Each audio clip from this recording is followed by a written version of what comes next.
Magandang gabi po sa inyong lahat. Magsitayo na po tayo at tayo magsimula na sa pamamagitan ng panalangin. Damahin natin ang presensya ng Diyos sa ating paligid. Sa ngalan ng Ama, ng Anak, ng Espiritu Santo, hilingin natin ang patnubay ng banal na Espiritu. Come, Holy Spirit, fill the hearts of thy faithful, and enkindle them the fire of thy love. Send forth thy Spirit, and they shall be created, and thou shalt renew the face of the earth. Let us pray. O God, who by the light of the Holy Spirit did instruct the hearts of thy faithful, grant us by the same Holy Spirit to be truly wise and ever rejoice in his consolation, through the same Christ our Lord. Amen. Ngayon ay hilingin natin ang pamamatnubay at kalinga ng ating mahal na ina. Abagi noong Maria, na pupuno ka ng grasya, ang Panginoon Diyos ay sumasayo. Bukod kang pinagpala sa babaeng lahat, at pinagpala naman ay anak na si Jesus.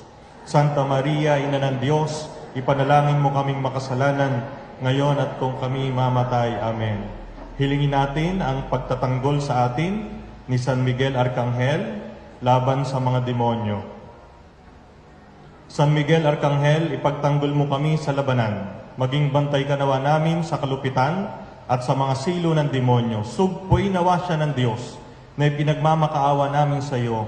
At ikaw, prinsipe ng mga hukbo sa langit, sa kapangyarihan ng Diyos, ibulit mo sa impyerno si Satanas at ang lahat ng masasamang espiritu na gumagala sa sanlibutan at nagpapahamak sa mga kaluluwa, siya nawa. San Vicente Ferrer. Sa ngalan ng Ama, ng Anak, ng Espiritu Santo. Amen. Magsiupo po tayo. Magandang gabi po sa inyong lahat. Una po ay kayo po ay malugod na namin tinatanggap. Mga kapatid nating mga Katoliko, kung meron naman pong hindi Katoliko dito, maligayang pagdating po dito sa pagbubunyag ng katotohanan. Yung pong iba, bunyag ng bunyag, di naman totoo. Ito po, sa totoo lang tayo. At sasabihin ko po sa inyo, lahat ng magsisinungaling dito, tatamaan ng kidlat. Siguro po, sasabihin nyo, nung pong nagpapamigay kami ng imbitasyon para po dito, marami pong ayaw tumanggap. Kasi sabi, ayoko ikang pumunta dyan sa Iglesia ni Cristo. Tapos nung nabasa nila si Father Richmond Gila, na naging miyembro ng ECA ng Iglesia ni Cristo yung pare. Siguro po magtataka kayo, bakit ganito ang tema ng ating pag-uusapan ngayong gabi? Ang tema ng ating pag-uusapan ngayong gabi ay ang tunay na Iglesia ni Cristo, Roma 16:16. Alam niyo po, nung nakaraang Pebrero, ako po ay inanyayahan, dali lang po hanapin ko po yung text. Inanyayahan po ako, hindi ko po alam kung ito ay ministro o manggagawa lang sa Iglesia ni Cristo. Ang pangalan niyo po ay si Ka Robert. Si Ka Robert po, inanyayahan po ako. Sabi po niya sa akin, makipagdebate daw ako sa mga ministro niya. Ngayon, di ko po alam nga kung siya ay, ano tawag dito? Ministro o kung ano man siya. Sabi ko sa kanya, hindi ako nakikipagdebate. Sabi niya, bakit? Kasi sabi ko, pag nagdebate tayo, wawasakin mo yung sasabihin ko at wawasakin din kita. Sigurado ako doon. Ano ba ang pinakalayunin ng debate? Sabi niya, para daw malaman ang katotohanan ng mga taong nakikinig. Yan po yung sinabi sa akin ni Ka Robert. Hindi ko po alam kung siya ministro, pero sigurado ako, Iglesia ni Cristo. Sabi po niya, kaya tayo magdidebate, Mr. Nilo, ay para malaman ng mga tao yung katotohanan tungkol sa pananampalataya. Sabi ko po sa kanya, so katotohanan ng hanap nyo? Abay, oo naman, yun ang pinakamahalaga. Okay, sabi ko, meron ako sa inyong proposal para hindi na tayo magkakasakitan. Kasi kako, pag nagdebate tayo, magkakasakitan lang tayo ng loob. Ganito kako, ako po ay nag-propose kay Ka Robert. Pupunta ako sa inyong kapilya, imbitahan mo lahat ng ministro nyo, imbitahan mo lahat ng miyembro ng Iglesia ni Cristo, Sasabihin ko sa harap nyo kung bakit kami ang tunay na simbahan, ang simbahang Katolika.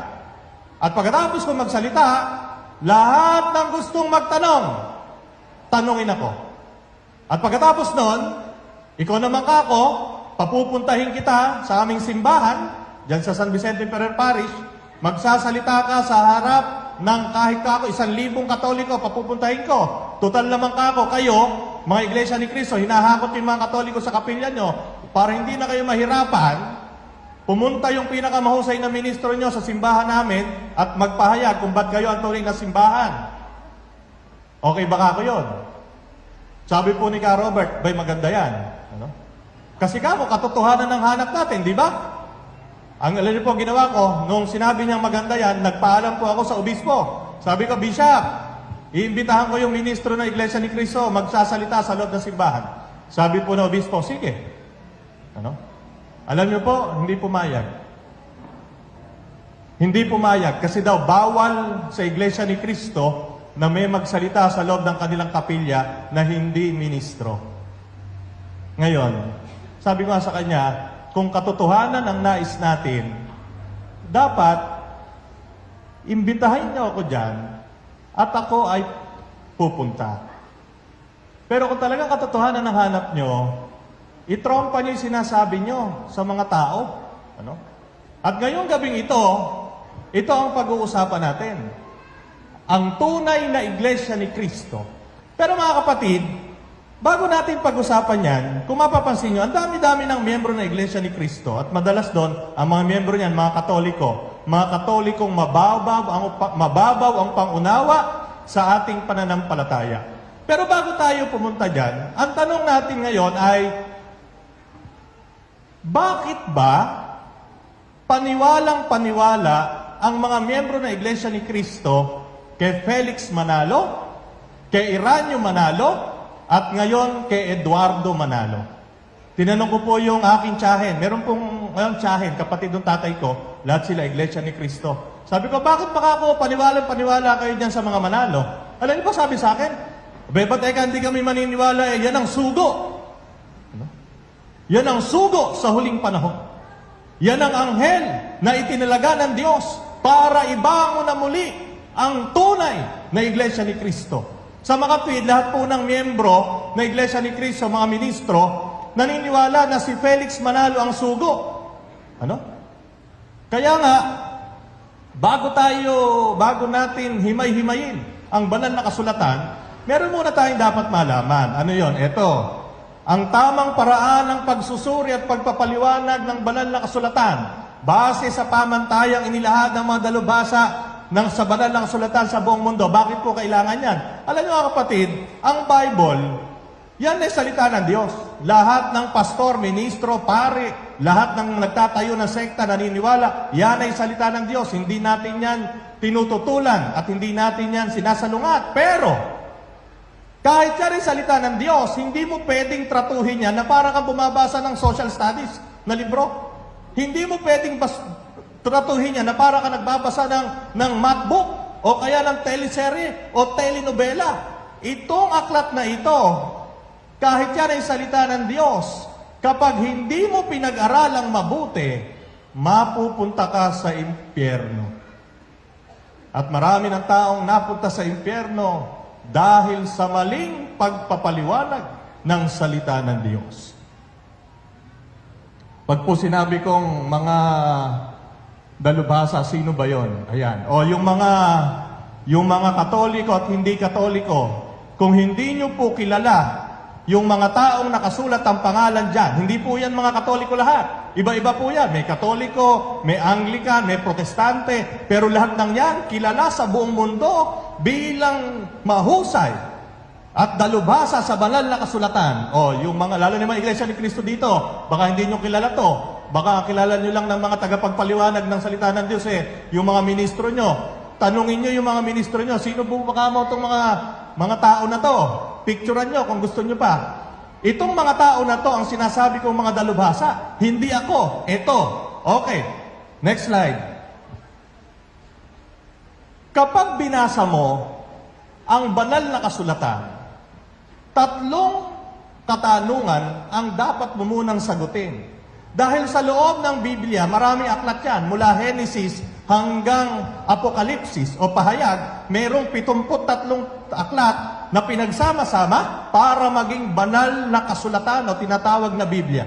3 katanungan muna bago ka magbasa. Ano yon? Una, sino ang nagsulat ng aklat?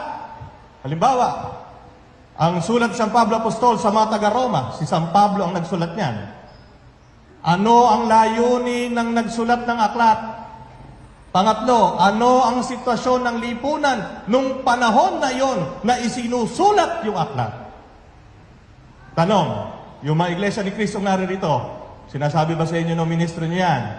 Sasagutin ko na kayo, hindi. Bakit? Nag-uusap kami ng aking mga kamag-anak eh. Ano gagawin? Lahat ng mga nagpapatawag ng pagpapamahayag, babanatan kagad ng talata. Babanatan ng talata, pero hindi ipapaliwanag kung bakit sinulat yung talata na yon. Hindi ipapaliwanag kung sino ang nagsulat ng talata na yon. Hindi ipapaliwanag kung ano ang layunin kung bakit sinulat yon. At kapag nasagot mo yung 3 na yan, tsaka ka palang maaaring magpaliwanag ng mga talata dito sa loob ng Biblia. Ngayon, bago po tayo dumako dito, kailangan muna nating maunawaan kung sino si Felix Manalo. Bakit? Kasi po, kaya naniniwala ang mga iglesia ni Cristo na sila ang tunay na simbahan ay hindi dahil sa Roma 16:16. Kaya sila naniniwala na ang pangalan ng Iglesia ni Cristo, sila ang tunay na simbahan, hindi dahil sa sulat ni San Pablo Apostol sa mga taga-Roma. Sila ay naniniwala na sila ang tunay na simbahan dahil kay Felix Manalo na pinaniwalaan nila na huling nasugo sa huling panahon.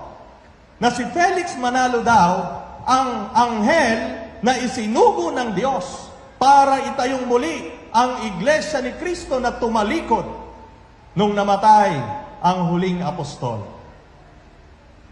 Next slide. Ang pagbubunyag ng katotohanan.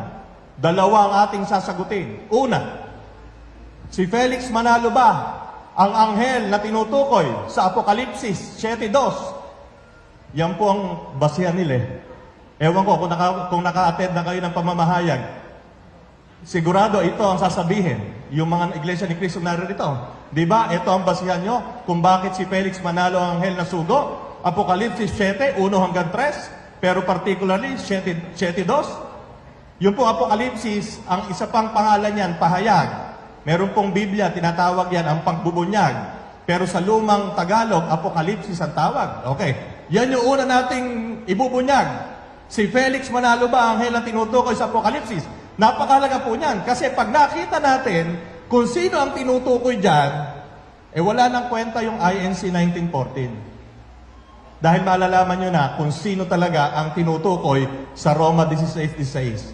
At pangalawang ibubunyag natin, ang INC 1914 ba, Iglesia ni Cristo 1914, na itinatag ni Felix Manalo, sila ba ang tinutukoy ni San Pablo Apostol sa kanyang sulat sa mga taga-Roma? Roma 16:16. Yan pong 2 na yan ang ibubunyag ko sa inyo. Sabi ko nga po kanina, pag ako tinamaan ng kidlat dito, nagsisinungaling ako. Pero pag may nagtanong dito, tinamaan ng kidlat, yung pinanggalingan nyo, sinungaling. Okay, ang pagbubunyag ng katotohanan. Una, tanong, si Felix Manalo ba ang anghel na tinutukoy sa Apokalipsis? Sino ba si Felix Manalo? Baka hindi nyo pakilala. Papakilala ko muna sa inyo. Si Felix Manalo, taga-Taguig yan. Ipinanganak noong May 10, 1886. Tatay niyan, si Mariano Isagun. Nanay niyan, si Bonifacia Manalo. Ang tunay na pangalan ni Felix Manalo Isagun. Ang tunay na apelido niyan, kung kukunin yung apelido ng tatay, Isagun. Tapos, nagpalit ng pangalan. Tinanggal niya yung apelido ng tatay niya, ang ginawa niya apelido, yung apelido ng nanay niya. Ngayon, tanong, bakit? Hindi natin alam. Maaari tayong magkuro-kuro, pero hindi ko sasabihin kung bakit, kasi hindi ko alam. Kayo ba o kayo, pag tinanggal nyo yung apelido ng tatay nyo, papatayin kayo ng tatay nyo, sigurado. Baka gulpihin kayo ng gulpihin. Pero bakit na tinanggal? Hindi ko po alam. Pero sa pangalan mismo, maganda ang naging kahulugan. Nung tinanggal niya Isagon, naging maganda yung kahulugan ng pangalan. Felix, masaya. Manalo, matagumpay. Masayang tagumpay. Masayang tagumpay ang kakamti natin tuwing Huwebes at Linggo. Ha? Okay. Sino ba si Felix Manalo? Nung panahon siya pinanganak, noong 1886, 100% ang mga Pilipino Katoliko, kaya wala siyang choice. Katoliko siya. Kaya lang yung tsuhin niya, masungit na pare. Hanggang ngayon naman, may masungit pa rin pare. Buti na lang, mabait ako. Ayun. Ako pinakamabait. Okay. Dahil nakita niya na yung mga pare nung araw, at inabutan siguro yun ni Kuya Lito, na kung yung pare nung araw, pag sinabing luhod, luluhod. Pag sinabing magdasal, magdadasal. Pag sinabing huwag kang kikilos, diktador. Ayaw ni Felix Manalo yon. Dumating ang mga Amerikano nung natalo yung mga Espanyol. Dumating sila, mga protestante, naging metodista si Felix Manalo. Hindi siya nakontento, naging Presbyterian. Hindi pa rin siya nakontento, Christian Mission Evangelist. Naging Seventh-day Adventist minister. Kaya po yung mga kapitbahay natin dito, metodista, sabadista, galing si Felix Manalo dyan lahat.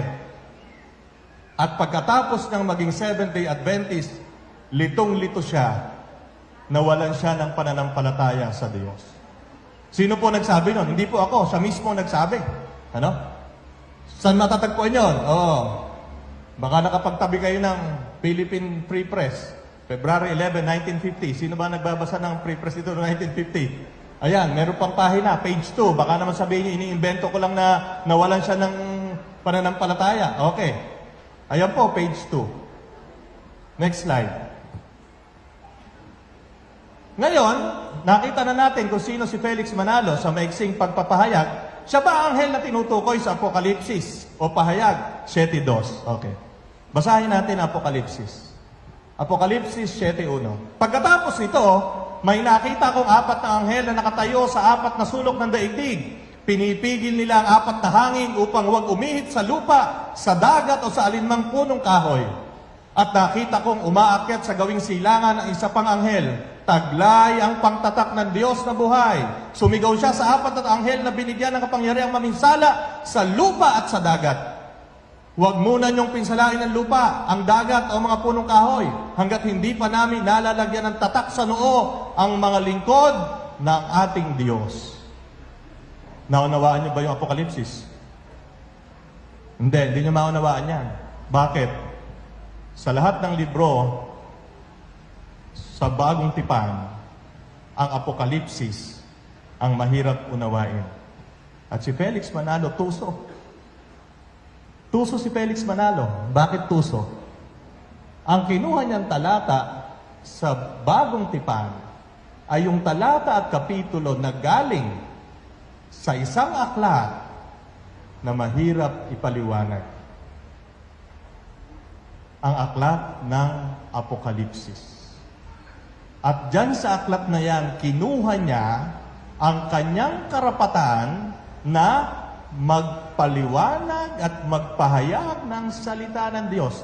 Ngayon, yung mga susunod pong paliwanag, ito yung paliwanag ni Felix Manalo hanggang 1960. Ulitin ko po, yung mga susunod nating babasahin after nyan, yan yung paliwanag ni Felix Manalo hanggang 1960. Bakit ko po nilalagay sa konteksto? Kasi po, ngayon, iba na yung paliwanag. Iba na yung paliwanag ng mga ministro. Bakit ko alam? Kasi nung nabasa ko yung paliwanag ni Felix Manalo at nakakwentuhan ko yung pinsang buo kong Iglesia ni Cristo, iba na paliwanag nila. At palagay ko, mamaya may magtatanong. Sasabihin, hindi na ganon. Pero ito po ang paliwanag ni Felix Manalo. At lalaban po ako ng putulan, kahit anong papuputol ko. Pag napatunayan yung hindi ito, yung paliwanag niya, hanggang 1960. Simula 1914 hanggang 1960, ito ang paliwanag ni Felix Manalo sa Apokalipsis 7:1 hanggang 3. Next slide. Ay, longkat. Pagkatapos ito, may nakita kong 4 na anghel na nakatayo sa 4 na sulok ng daigdig. Pinipigil nila ang 4 na hangin upang huwag umihip sa lupa, sa dagat o sa alinmang punong kahoy. 7:1. Unahin muna natin yung entrada. Sige, next slide. Pagkatapos nito, ano ibig sabihin? Sabi ni Felix Manalo, ang kaganapan ng propesiya ay mangyayari lamang kapag nangyari na ito. Ang mga ito ay mga kaganapan ng pang-anim na selyo, pang-anim sa 7 selyo sa mga panahon na nahahati mula sa pag-akyat ni Kristo sa langit hanggang sa muli niyang pagbabalik. Ang mga pangyayaring ito ay isinilarawan sa Apokalipsis 12 hanggang 3. Si Felix Manalo po nagsasalita, hindi po sa akin yan. So yun daw, entrada ng Apokalipsis 7.1, pagkatapos nito, ang kaganapan ng propesiya ay mangyayari lamang kapag nangyari na. Ano ba ibig sabihin nito? Sabi ni Felix Manalo, pagkatapos nito, idinugtong niya sa Apokalipsis 6, 12, 13. Basa, sabi doon. Ibig sabihin, babasahin ko. 6. Yun po ang cue. Tingin nga flashlight. Padilim. Okay, ito po ang Apokalipsis 12:13 na sinabi ni Felix Manalo, mga kaganapan ng propesiya ay dapat mangyari sa pagitan ng pag-akyat ng ating Panginoon Jesucristo hanggang sa muli niyang pagbabalik. Yun yung time frame. Ano sabi dito? 6:12 hanggang 13. Nang alisin ng kordero ang pang-anim na selyo, lumindol ng malakas. Ang araw ay nagdilim, na kasing itim ng damit panluksa, at ang buwan ay naging kasimpula ng dugo. Nalaglag mula sa langit ang mga bituin na parang mga bubot na bunga ng igos kapag hinahampas ng malakas na hangin. Ito pong pagsasalarawan na ito, may lindol, tapos nagdilim, yung buwan naging kasimpulan ng dugo, nalaglag ang mga bituin sa langit. Ito ang paliwanag ni Felix Manalo. Una niyang paliwanag. Ano ba yung lindol na sinasabi sa Apokalipsis 6, 12, 13? Yan. Yung lindol daw sa noong November 1, 1755, 40,000 namatay. Saan natatagpuan? Ayun. Ang pagdilim ng araw noong May 19, 1780. Ang buwan ay nagparang dugo, May 19, 1780.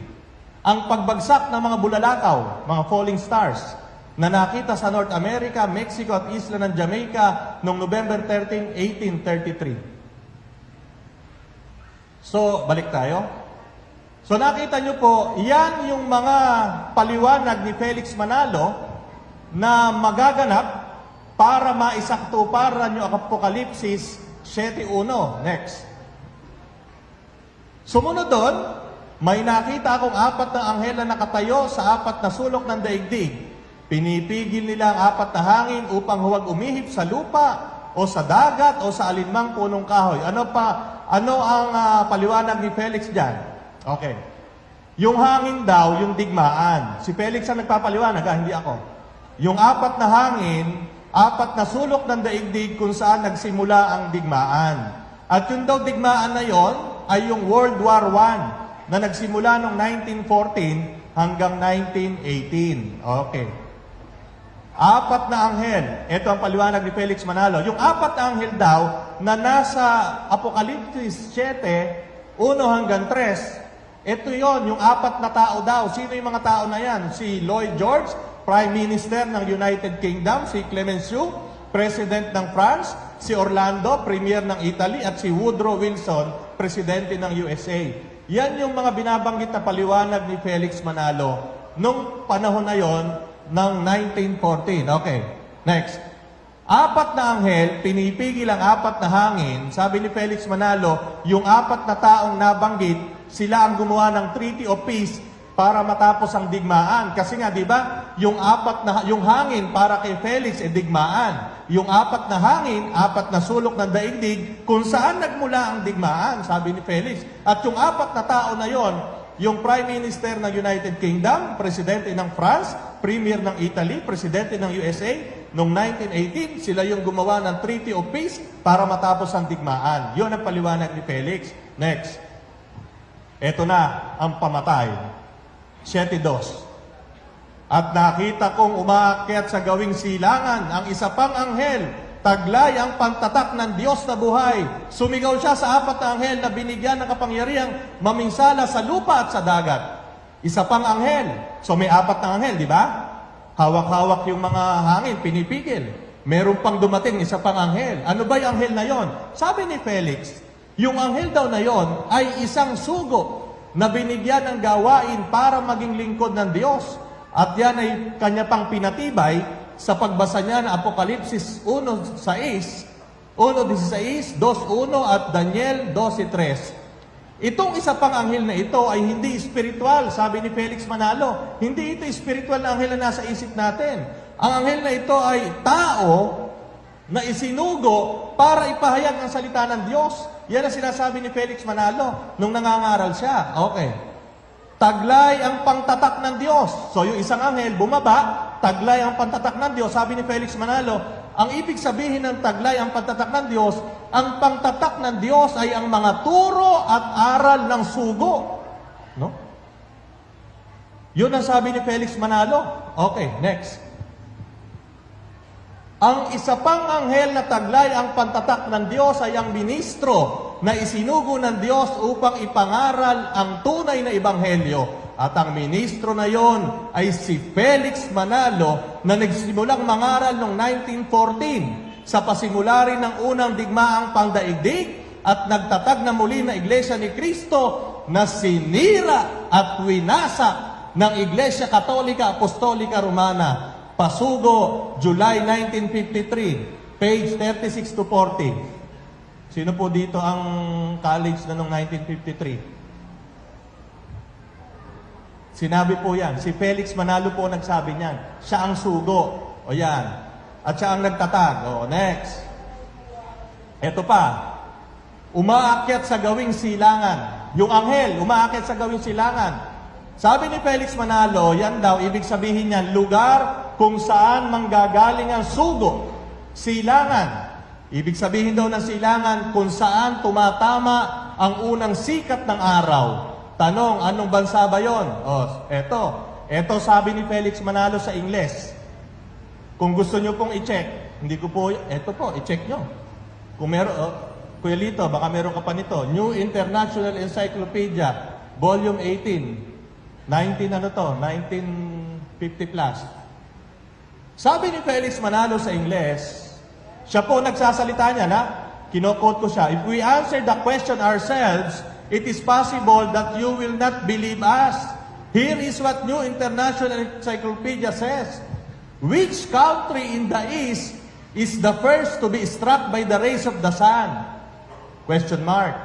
The Philippine Islands, an archipelago forming the most northern group of islands in the Malaya Northeastern Archipelago.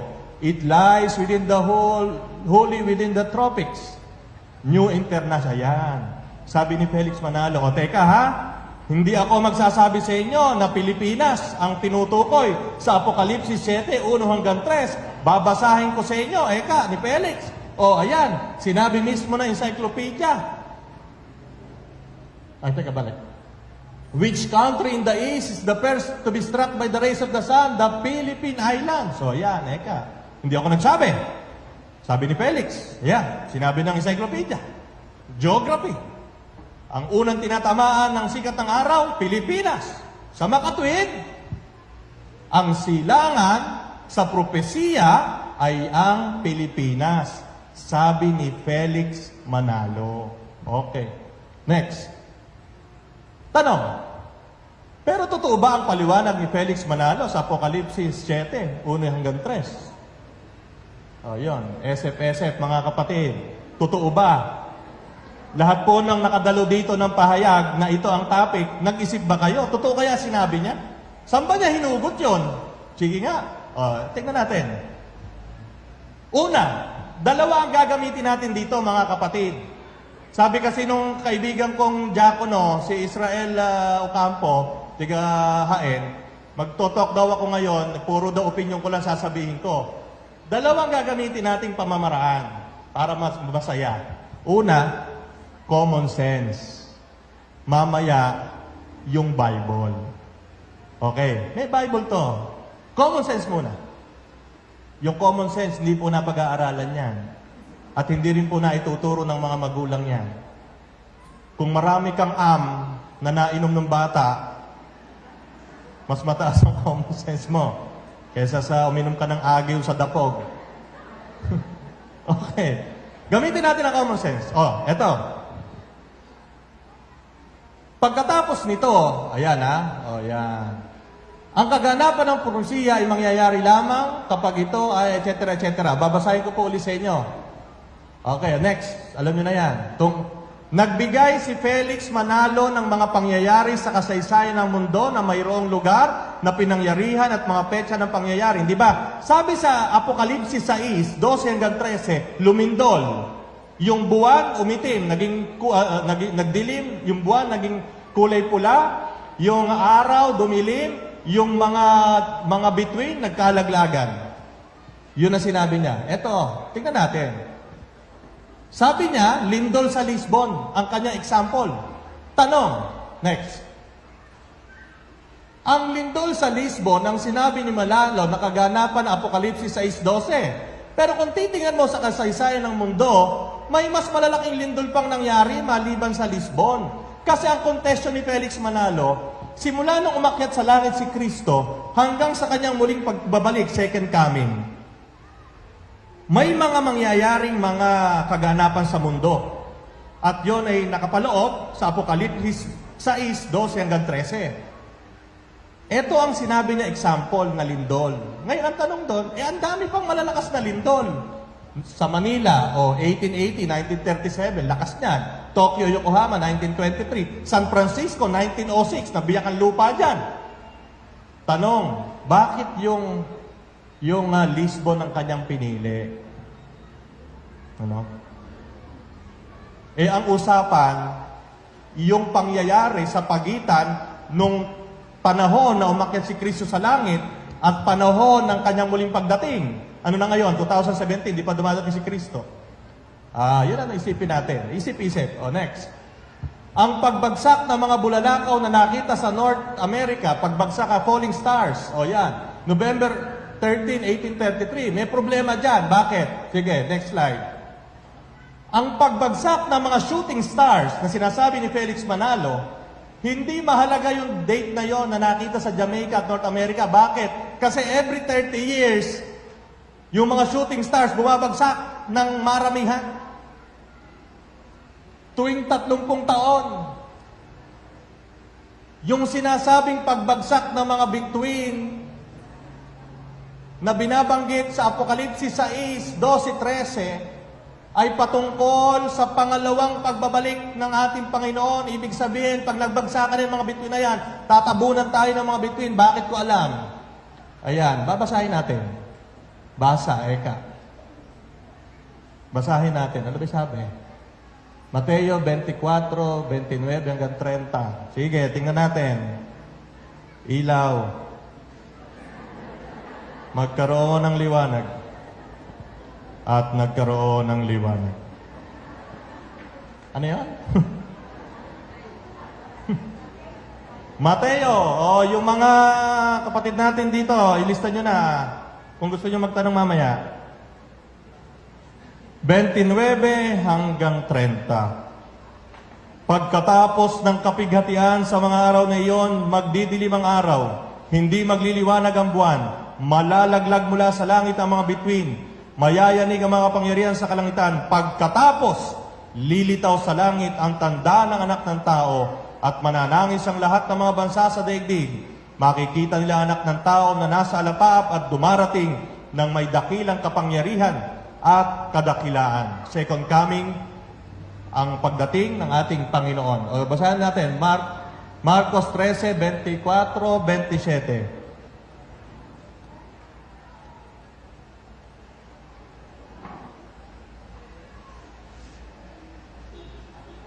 Subalit sa mga araw na iyon, pagkatapos ng kapighatiang iyon, magdidilim ang araw, hindi magliliwanag ang buwan, malalaglag mula sa langit ang mga bituin, at magugulo ang kapangyarihan sa kalawakan.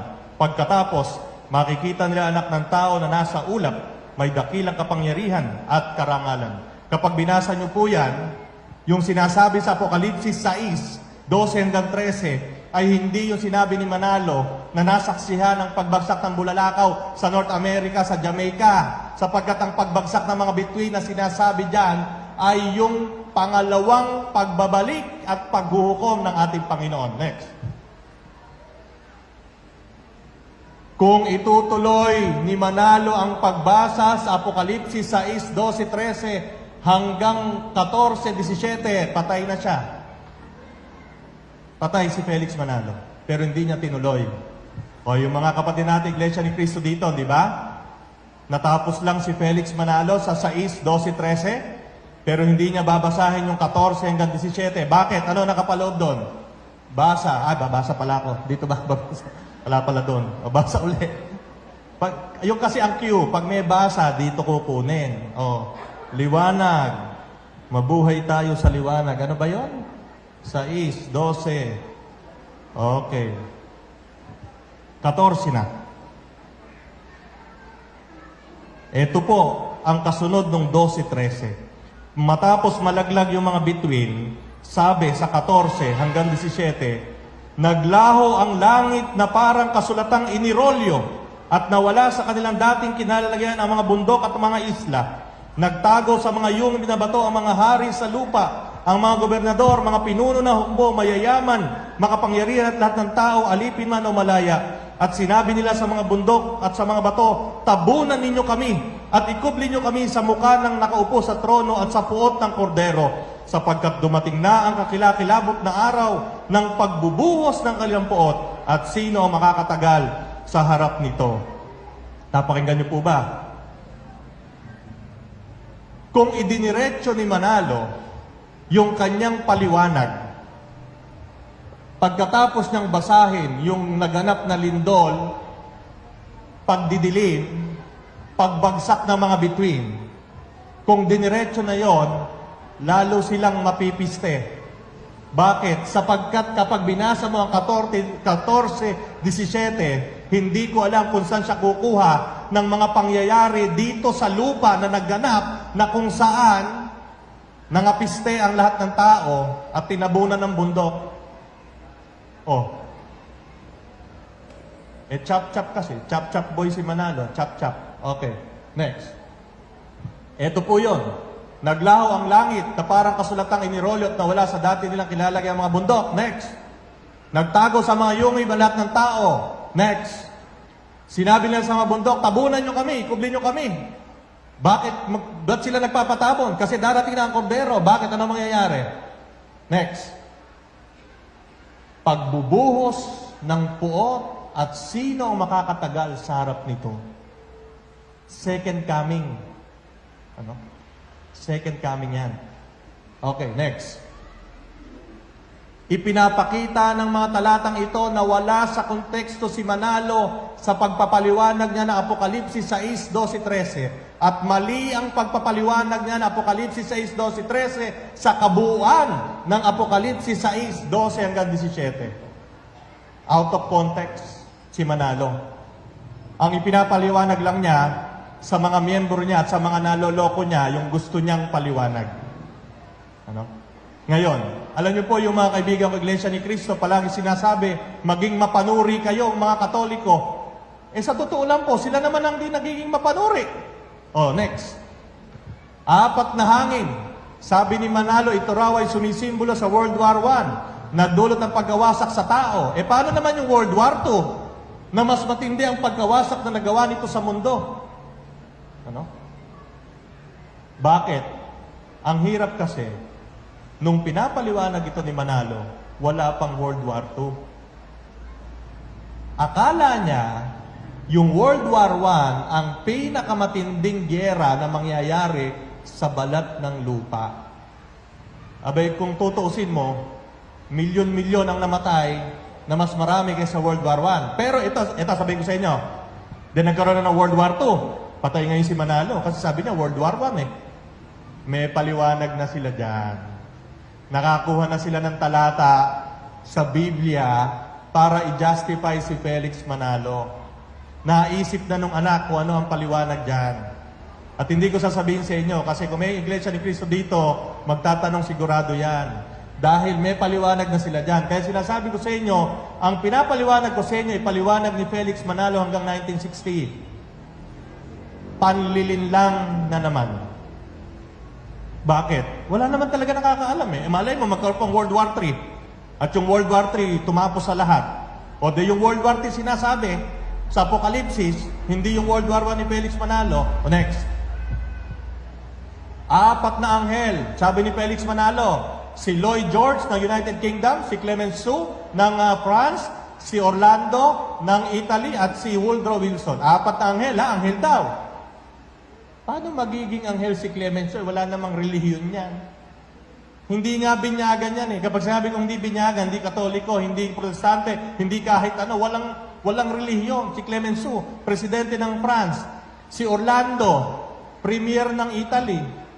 Abay, lahat ng klase ng relihiyon, kinamumuhian yan. Unless na yung ibig sabihin ni Manalo na 4 na anghel eh, 4 na anghel na demonyo. Ano? Paano sila naturingan ng anghel kung ganon? Common sense. Next. Silangan.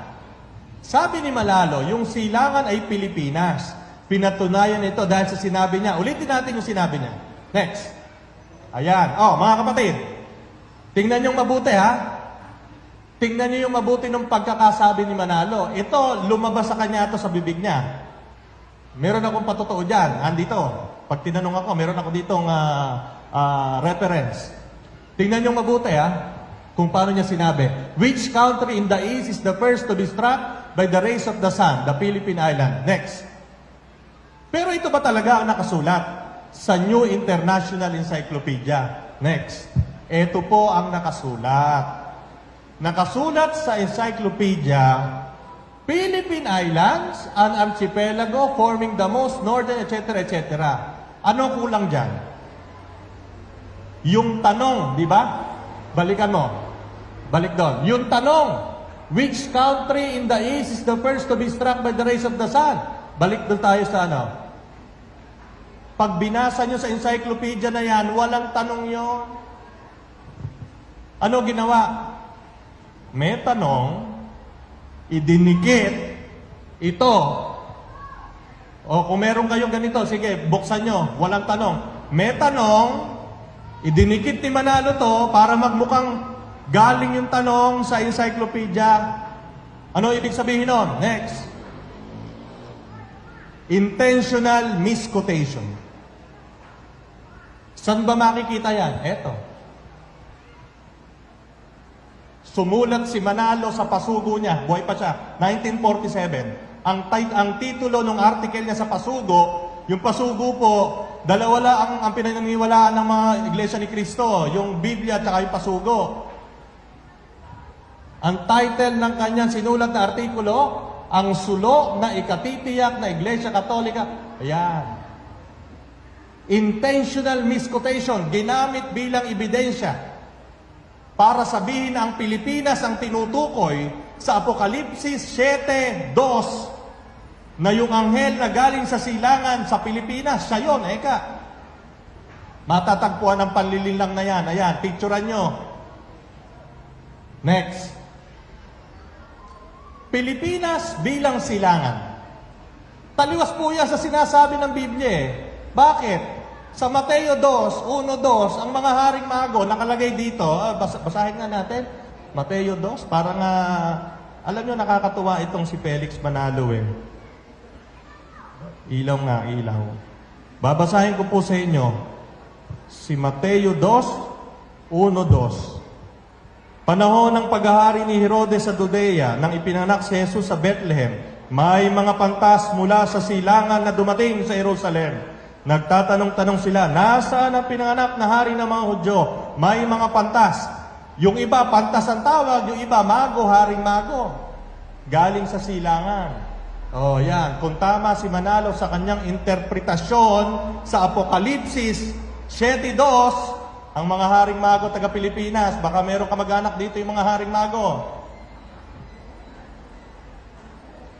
Kung titingnan natin, ha? Kung titingnan natin ang interpretasyon ni Manalo, ha? Bigyan nyo nga ako electric fan. Sa akin yung isa dyan. Ako nag-request yan eh. Okay, so nakikita niyo po ba? Nakikita niyo yung mga panlilin lang? Okay. Ang ginagamit pa lang po natin ano pa lang, common sense, wala pa tayo sa Bible. Next. Ang pagiging anghel ni Felix Manalo.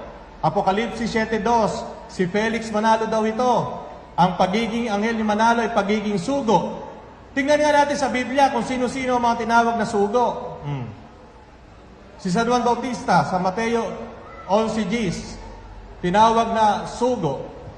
Malakias 2:7-3:1. Basahin natin yan. Sasabihin ko sa inyo kung ano ibig sabihin ng sugo. Dali lang po Ilaw.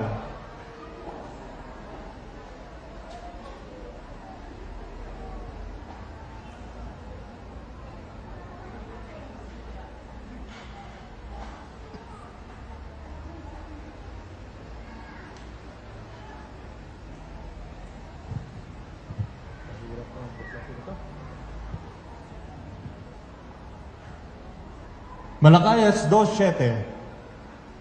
Ano sabi? 2:7. Tungkulin ng mga pari na ituro ang tunay na kalaman tungkol sa Diyos. Sila ang dapat sanggunian ng mga tao tungkol sa aking kalooban, sapagkat sila ang mga sugo ni Yahweh na makapangyarihan sa lahat. Yung mga pari nung panahon ng mga Hudyo, sugo ni Yahweh sa 2:7. Ngayon sa 3:1, ano sabi sa 3:1? Sabi ni Yahweh na makapangyarihan sa lahat, ipapadala ko ang aking sugo upang ihanda ang daraanan ko. At si Yahweh na inyong hinahanap ay biglang darating sa kanyang templo. Sa mga tuwid, lahat ng sinugo ng Diyos ay maaaring tawaging anghel. Basta isinugo ka ng Diyos, ikaw ay anghel. Sapagkat ang pagiging anghel ay hindi lamang yung espiritu sa langit. Ang pagiging anghel ay pagsusugo sa iyo ng Diyos na mayroon kang isang responsibilidad na ipahayag ang salita ng Diyos. Next. Ang pagiging anghel ni Manalo ay hindi base sa tunay na mensahe ng Biblia. Ito ay nakaugat lamang sa sarili niyang paliwanag ng Biblia at sarili niyang opinyon. Ulitin ko po, makinig. Ang pagiging anghel ni Manalo ay hindi base sa tunay na mensahe ng Biblia. Ito ay nakaugat lamang sa sarili niyang paliwanag ng Biblia at sa sarili niyang opinyon. Next slide. Okay, basahin natin. Next. Next. Next.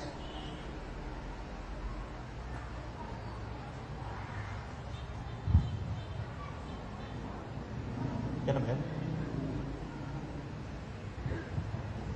Sabi ni Manalo, siya daw yung anghel sa Apokalipsis 7:2. Pero tumigil na siya ng pagbasa at pagpapaliwanag sa Apokalipsis 7:3.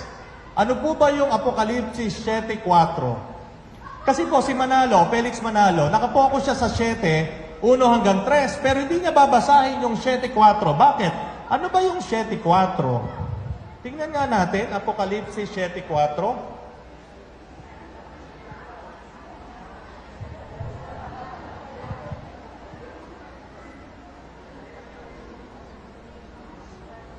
Ay maligayang pagdating po ang mga kapatid nating ministro na galing sa Iglesia ni Cristo. Maligayang pagdating po dito sa ating pagtitipon. 7:4. Ano po ba nakasulat sa Apokalipsis 7:4? At narinig ko ang bilang ng mga tinatakan, 144,000 buhat sa 12 lipi ng Israel. Tigla 12,000 mula sa bawat lipi. Bilang ng tinatakan. Okay. So sa 7:4 po, tinatakan ang lipi ng Israel. Sa 5-8, tigla 12,000 mula sa bawat lipi ng Israel. Kaya ang tanong po doon, sa Apokalipsis 7:1-3, sinasabi ni Felix Manalo na siya yon. Sa Apokalipsis 7:4, sinasabi doon na yung anghel na yon tinatakan ang lipi ng Israel. Okay? So ngayon po, tingnan natin yung flow, yung way ng argument ni Felix Manalo. Next.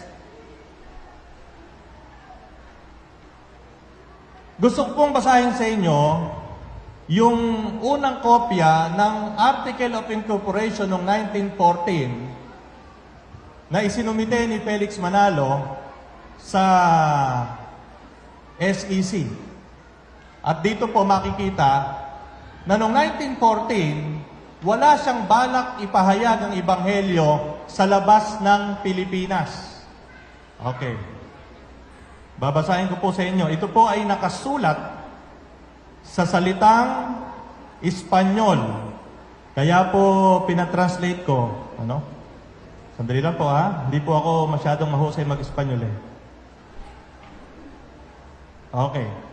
Ano po sabi dito sa Article of Incorporation ng 1914? Babasahin ko po sa inyo sa Espanyol. Baka po nakakaintindi iba sa inyo ng Espanyol. Sabi dito, que los fines para los cuales se ha formada la sociedad no era otra más que para propagar las doctrinas y sabias enseñanzas del Evangelio de Cristo en todo el archipiélago filipino, y como tal su existencia dependerá de la caridad pública.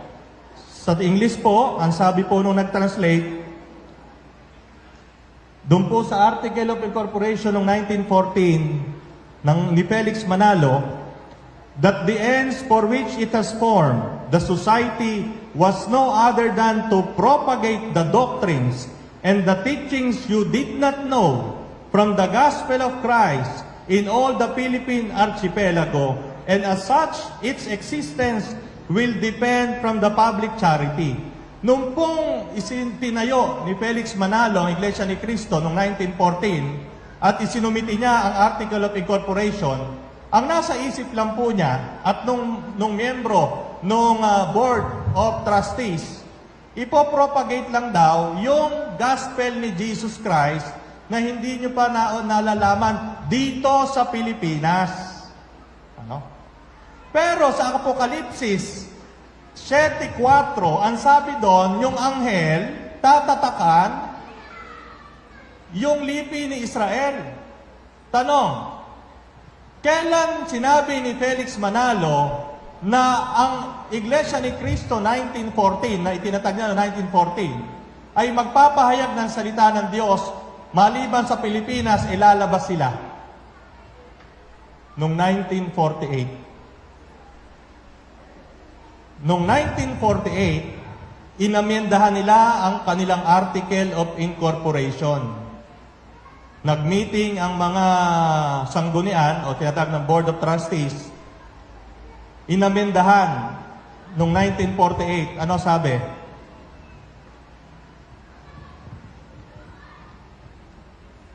That the religious corporation has for its object the propagation of the pure and undefiled doctrines and teachings of the gospel of Christ in the Philippines and in other places.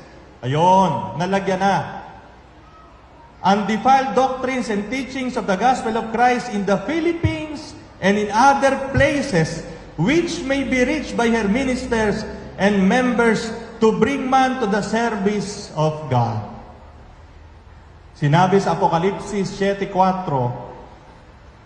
yung anghel tatatakan yung lipi ni Israel. Pero nung ni-register ni Felix Manalo yung kanyang sekta na itinatag noong 1914, wala silang balak lumabas dito sa Pilipinas. Okay? Noong 1948 lang nila na-realize na kailangan silang lumabas sa Pilipinas. Kaya nila inamyendahan yung Article of Incorporation. Next. Na itayo ang INC, Iglesia ni Cristo 1914 sa bansang Israel noon lamang March 31, 1996.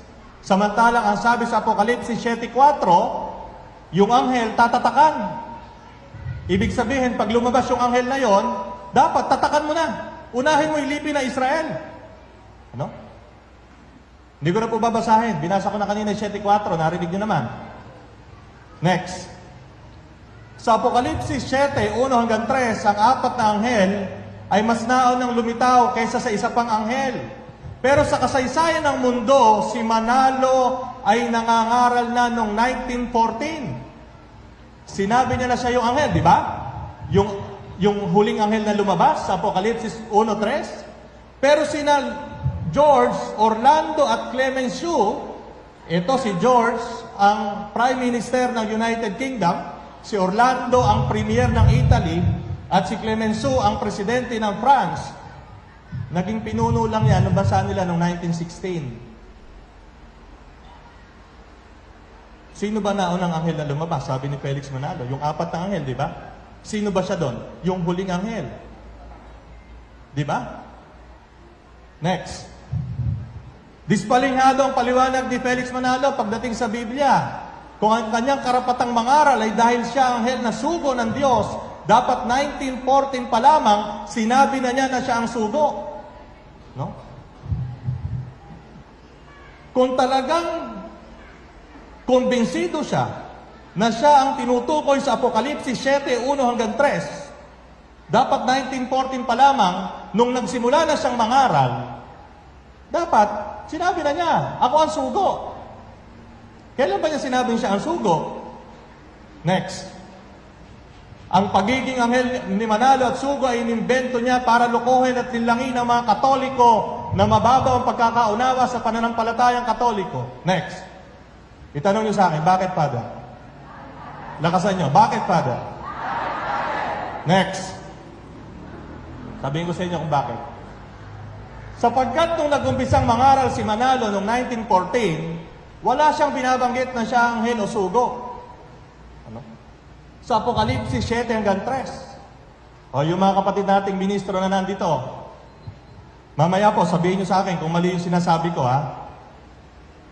Balik. Noong 1914, nung nag-umpisang mangaral si Manalo, wala siyang sinasabi na siya ang anghel at sugo sa Apokalipsis 7 hanggang 3. Next. Subalit, pagkatapos ng kumuha ng refresher course sa Sacred Scripture sa Amerika noong 1922, 8 taon na siyang nangangaral po niya, na? Doon niya naisip na siya yung anghel sa Apokalipsis 7 hanggang 3. Saan ang basihan? Ayan. Ito, mga kapatid. Itong aklat na to, 1956. Basahin nyo. Nandun yung mga direct statement ni Felix Manalo. Direct quotation. Next. Noong 1924, 10 taon makatapos siya magsimulang mangaral, sinabi na ni Manalo sa publiko na siya ang anghel na tinutukoy sa Apokalipsis 7:2. So yun po mga kapatid natin, mamaya po itama niyo po ako kung yung mga data kong sinasabi ay mali. Next. At noong 1927, sa pagpupulong ng mga kasapakat sa Tinajeros, Malabon, Rizal, ginawa niya ang kanyang official declaration, ang kanyang pagiging anghel at sugo sa bahay ni Mr. Rosendo Simon at sinaksihan ng mga Board of Trustees, si Teodoro Santiago, Justino Casanova, Maximo Valenzuela, Norberto Cruz, Igmedio Zabala, at marami pang kasabwat. At kung mapapansin niyo po sa sanggunian na Iglesia ni Cristo, makikita niyo yung mga apelyido na yan.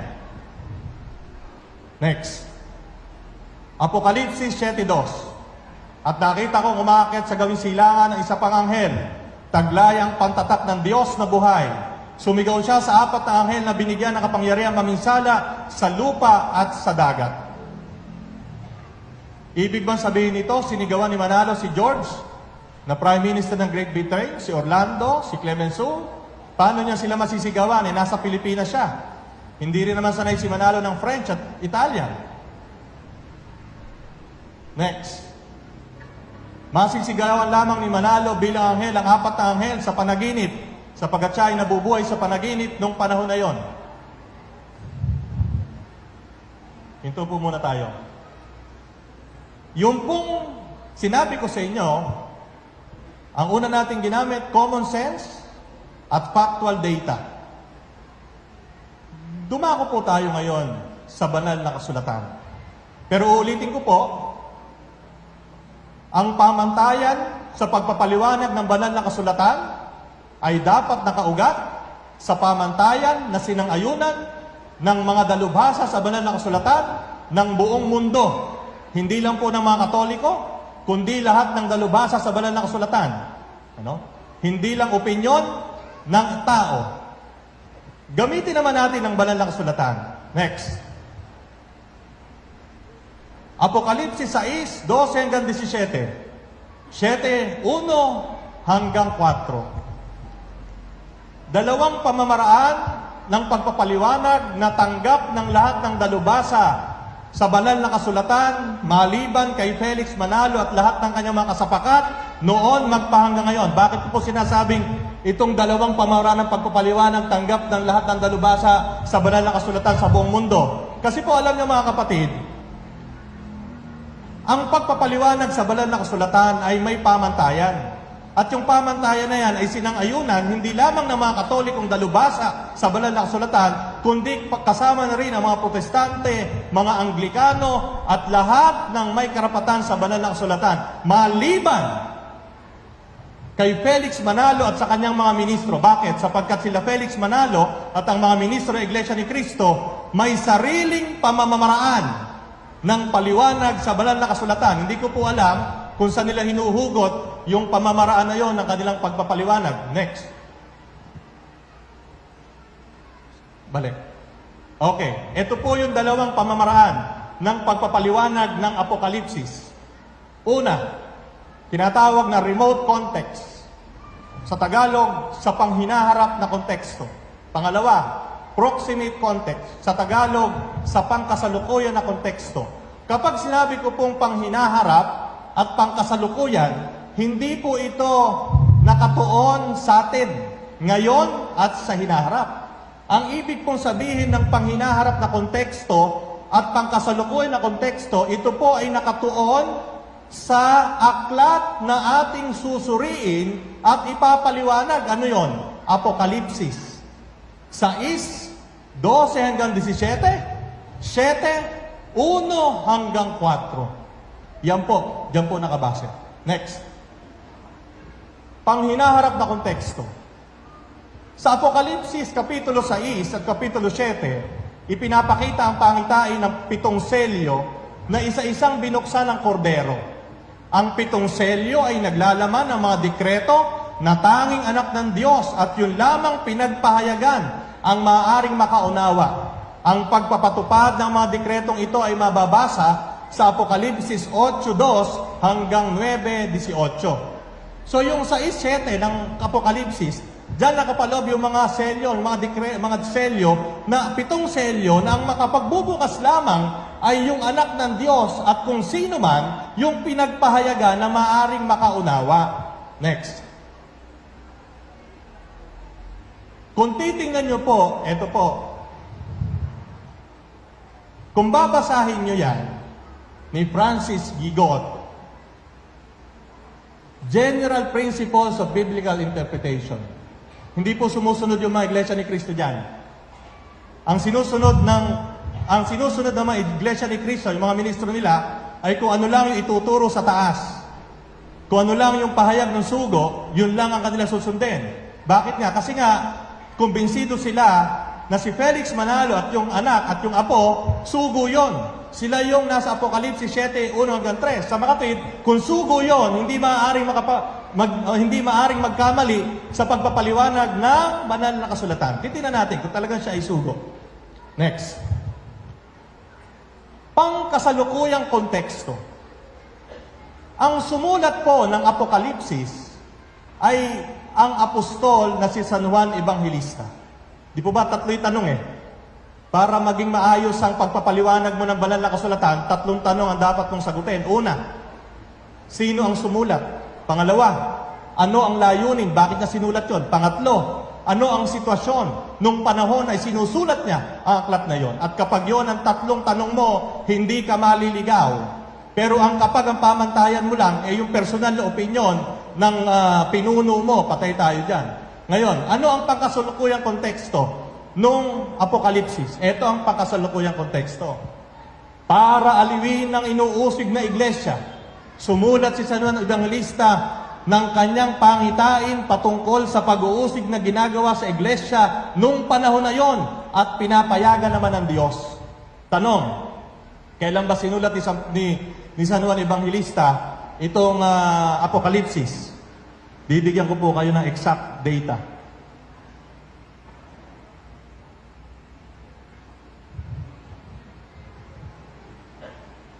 Ang aklat ng Apokalipsis ay sinulat ni San Juan Bautista noong taong 94 to 96 AD. 94 to 96 AD. Ano ang panahon na yon? Kasagsagan ng pag-uusig at pagpatay ng mga Romano sa mga Kristiyano. Yan po yung sitwasyon nung isinulat yung Apokalipsis. Pinapatay ng mga Romano ang mga Kristiyano. Kaya nga, si San Juan Bautista, sumulat siya ng kanyang pangitain para aliwin ng mga inuusig na miyembro ng iglesia, mga iglesia, mga Kristiyano na pinapatay ng mga sundalong Romano. Next. Ang pag-uusig sa iglesia ay magpapatuloy hanggat hindi pa nakukumpleto ang mga napili. Yan po ay makikita sa Apokalipsis 6, 10 hanggang 11.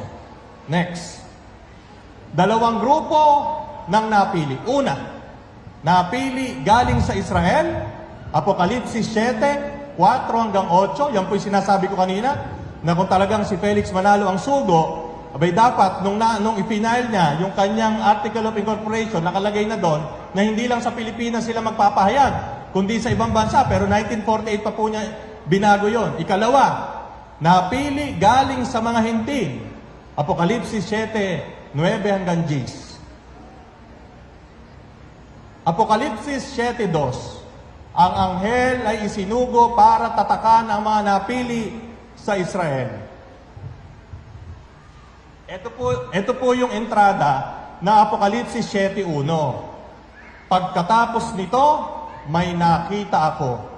Alam niyo po, itong sinabi ni San Juan Evangelista na ito, hindi ito pagpapahayag ng bagong pangitain. Subalit ito ay pagpapatuloy ng pangitain sa Apokalipsis 6. Si San Juan Evangelista, meron siyang vision, pangitain. Nakakita siya ng pangitain. Apokalipsis 6, meron ng pangitain. Lumilindol, umitim ang araw, bumagsak ang mga bituin. Nakakita ulit siya ng pangitain. Yung pangitain, balik. Sa 7:2, hindi ito pagpapahayag ng bagong pangitain, bagkus ito ay pagpapatuloy ng pangitain sa Apokalipsis 6. Next. 4 na hangin, 4 na anghel. Okay. Ang 4 na hangin na sinasabi sa Apokalipsis 7:1 hanggang 3, kaparehas siya ng digmaan. Sa 6:1-2, pagkawatak-watak. Sa 6:3-4, pagkagutom. Sa 6:5-6, pagkamatayan. Sa 6:7-8, ginamit ni San Juan ang Espiritu para sa mga Hudyo ay mga anghel. Yung Espiritu na nakalagay doon, 4 na anghel, ay katulad ng pananaw ng mga Hudyo nung panahon na yon. Next. At nakita kong umaakyat sa gawing silangan ng isa pang anghel. Sa pananaw ni Felix Manalo, siya yung anghel. Sa kanyang pananaw, ang silangan ay Pilipinas. Pero, dito sa pangitain ni San Juan Evangelista, ipinapakita ni San Juan kung saan niya nakita ang anghel na umaakyat. Pinapakita lang niya sa pangitain niya, sinusulat niya, kinukwento niya kung paano niya nakita yung anghel na umaakyat sa gawing silangan. Bakit? Dahil siya ay nasa Patmos. Ano po ba yung Patmos? Ito ay isla sa bansa ng Greece. Ang lugar kung saan ang araw ay sumisikat sa silangan, coastal region ng Asia Minor. Next. Ang isa pang anghel na tinutukoy, maliban dun sa 4, kung susuriin nyo, ito po, context. Diyan po wala ang Iglesia ni Cristo. Ang mga Iglesia ni Cristo kapag nagpaliwanag out of context. Bakit? Kung binasa nila yung buong libro ng Apokalipsis, makikita nila na yung anghel na tinutukoy sa Apokalipsis 7:2 ay si Kristo. Bakit? Pakipicturean po itong mga talata na ito. Lahat po ng talata na ito ay galing sa aklat na Apokalipsis. Babasahin ko po sa inyo kung bakit ko sinabing yung anghel sa Apokalipsis 7:2, si Kristo yon, hindi si Felix Manalo. Babasahin ko po sa inyo. Uumpisahan ko po sa unang kapitulo ng Apokalipsis. Apokalipsis 1:1.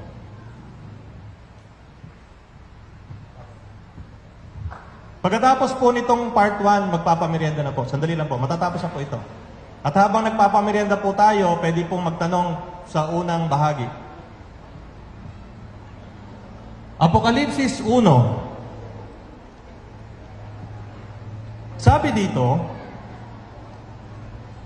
ito ang pahayag ni Jesucristo na ibinigay ng Diyos sa Kanya at Kanyang inihayag kay Juan na alipin niya sa pamamagitan ng anghel na Kanyang isinugo. Okay.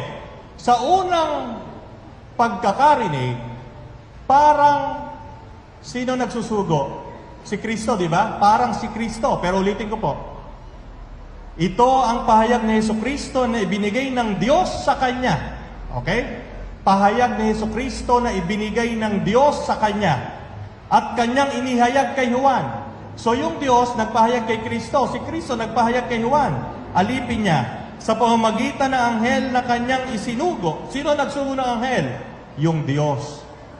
Sino yung anghel? Si Kristo. Paano po natin malalaman na si Kristo talaga yung anghel na yan? Basahin pa po natin. Apokalipsis 7:2. At nakita kong umaakyat sa gawing silangan ng isa pang anghel, taglay ang pangtatak ng Diyos na buhay. Sumigaw siya sa apat na anghel na binigyan ng kapangyarihang maminsala sa lupa at dagat. O merong isang anghel, bumababa naman sa langit. Umaakyat sa gawing silangan yung anghel papuntang langit. 8:3. Dumating ang isa pang anghel na may dalang gintong sunugan ng insenso at tumayo sa harap ng dambana. Binigyan siya ng maraming insenso upang ihandog sa dambana na nasa harap ng trono, kasabay ang mga panalangin ng mga hinirang ng Diyos. Anghel na naman. Pero tingnan niyo po yung ginagawa ng anghel sa binabasa ko. Gs 1-3. Pagkaraan nito, nakita ko isa pang makapangyarihang anghel na bumaba mula sa langit. Siya'y nababalot ng ulap at may bahaghari sa kanyang ulunan. Nagniningning na parang araw ang kanyang muka at parang mga haliging apoy ang kanyang mga binti. May hawak siyang isang maliit na aklat na nakabukas. Itinungtong niya sa dagat ang kanyang kanang paa at sa lupa naman ang kaliwa. Sumigaw siya, ang kanyang tinig ay parang atungal na leon. Pinugon siya ng dagundong ng 7 kulog. Ito naman po, pinapakita isang anghel na napaka makapangyarihan. At sa bandang huli, 22-28, ang sabi po dito,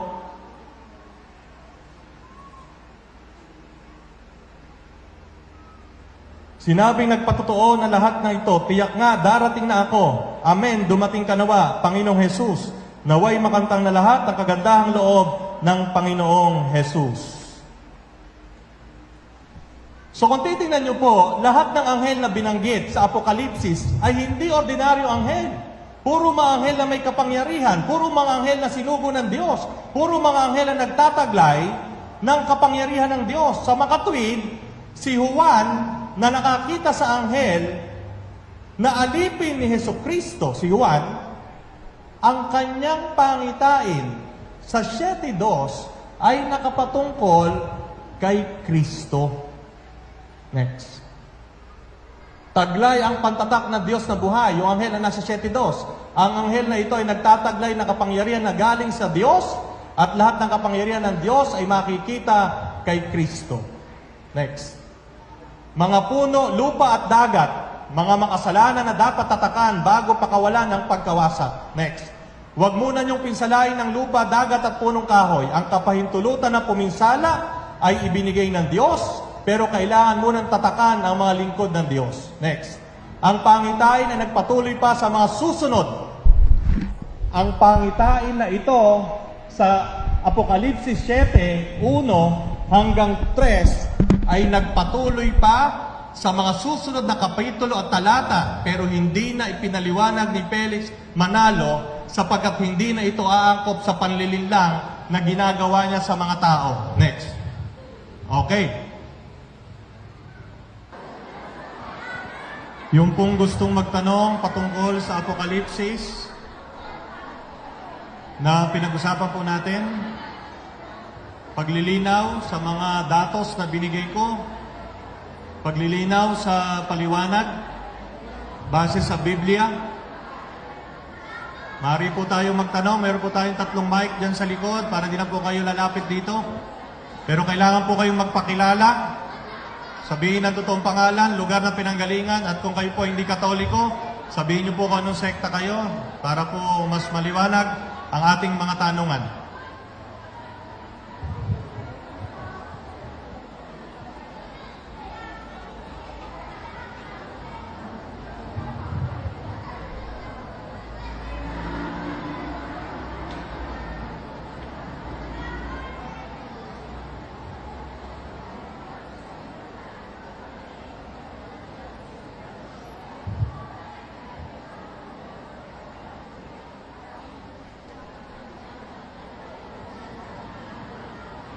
Pwede pong dumoble kung gusto nyo dumoble. Unlimited, ano po yan? Unlimited ensaymada. Eat all you can ensaymada. Ay, dito. Isang kahon. Bigyan isang kahon tao.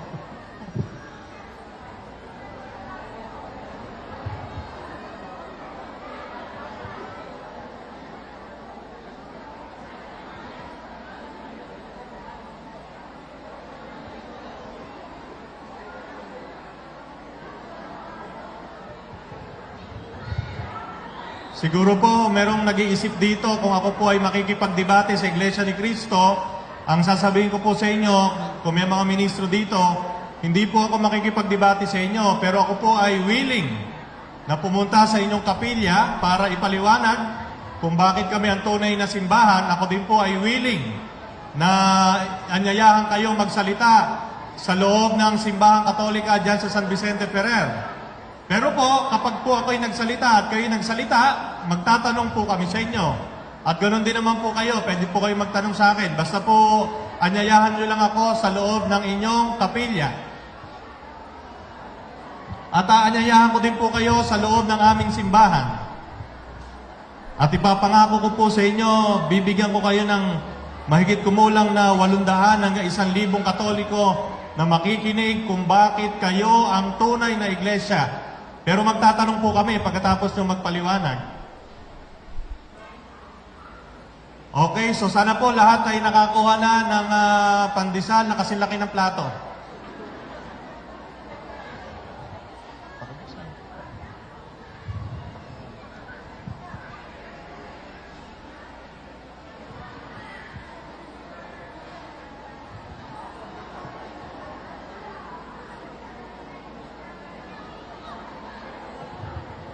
Ayan po, kailangan ko na pong apurahin at meron na pong mga, ano ba tawag din eh?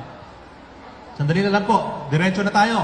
Okay, so nakita po natin na yung mga pinaniniwalaan ng mga miyembro ng Iglesia ni Cristo na si Felix Manalo ang sugo, yun ang dahilan kung ba't sila naniniwala din na sila ang tunay na iglesia. Kasi, sa totoo lang po, hindi naman talaga sumusunod. Ito po, tahasan kong sasabihin. I-video nyo ako, picturean nyo ako, i-record nyo ako, pero tahasa kong sasabihin sa inyo, ang mga Iglesia ni Cristo at mga ministro nito, hindi sumusunod sa pamantayan ng mga dalubhasa sa banal na kasulatan kung paano ipapaliwanag ang Biblia. Ang basihan ng kanilang paliwanag ay nakabase sa kanilang mga ministro at kay Eduardo Manalo. Kung ano ang sasabihin ng sanggunian, ng paraan ng pagpapaliwanag ng Biblia, yun lang ang kanilang tatanggapin. Sasabihin nyo sa akin, Father, merong mga ministro nag-aaral ng Biblia sa ibang bansa, sa ibang mga universidad. Sa Harvard, may nag-aaral. Oo nga po, nag-aaral sila doon. Pero, nag-aaral sila para makakuha ng degree. Hindi sila nag-aaral para maunawaan ang tunay na kahulugan. Kasi kung talagang nag-aaral sila, makikita nila na ang paliwanag ni Felix Manalo sa Apokalipsis 6, 12 hanggang 17, at sa Apokalipsis 7, 1 hanggang 10, makikita nila na mali ang paliwanag ni Felix Manalo. At yung mga susunod pang nagpaliwanag noon. Okay, so dumako na tayo. Bakit ko sinabing ang tunay na Iglesia ni Cristo? Roma 16:16. Next. Yon. Ang INC 1914 na itinatag ni Felix Manalo, sila ba ang tinutukoy ni San Pablo Apostol sa kanyang sulat sa mga taga-Roma? Next. Ano ang paliwanag ni Felix Manalo base sa kanyang sariling interpretasyon ng Biblia bilang sugo ng Diyos daw? Ito pong sasabihin ko sa inyo, ito yung turo ni Felix Manalo na ibinaba niya sa Iglesia ni Cristo 1914. Una, sabi niya, may 3 banal na tanda ang tunay na iglesia. Una, ito ay tinatag ni Kristo. Yan po yung mga talata na ginagamit nila para sabihin na itinatag ni Kristo. Pangalawa, ang tunay na iglesia ay nakapangalan kay Kristo. Kaya po, Gawa 20:28. Yung Roma 16:16, Iglesia ni Kristo yan. Pero yung Gawa 20:28, ang ginagamit po kasi nilang translation galing kay Mr. Lamsa. Sino po ba si Mr. Lamsa? Si Mr. Lamsa po, mahusay sa salitang Hebreo, mahusay sa salitang Griego, pero hindi nag-aral ng biblical science. Yun po yung ginagamit nilang translation. Translation ni Lamsa. Okay. Pangatlo, ang mga ministro ng tunay na iglesia ay pinili at sinugo. Ayan. Ayan po yung mga talata na ginagamit nila. Tingnan niyo pong mabuti. Hindi ko na po babasahin. Next. Okay. Eto. Noong 1914, nangaral si Felix Manalo. At sinabi niya na ang tunay na iglesia ni Kristo ay tumalikod. Ito po ang basihan nila kung bakit daw 1914 sila sumulpot, tumalikod. Ano? Kaya lang yung kaganapan ng hula nila tungkol sa sugo, wala nang kwenta yon. Pinakita ko na sa inyo kung sino yung anghel. Ang anghel ay si Kristo, hindi si Felix Manalo. Ano ba ang nilalaman ng Gawa 29:30 na ito ang basihan nila ng pagtalikod daw ng tunay na iglesia? Basahin nga natin kung ano yan. Gawa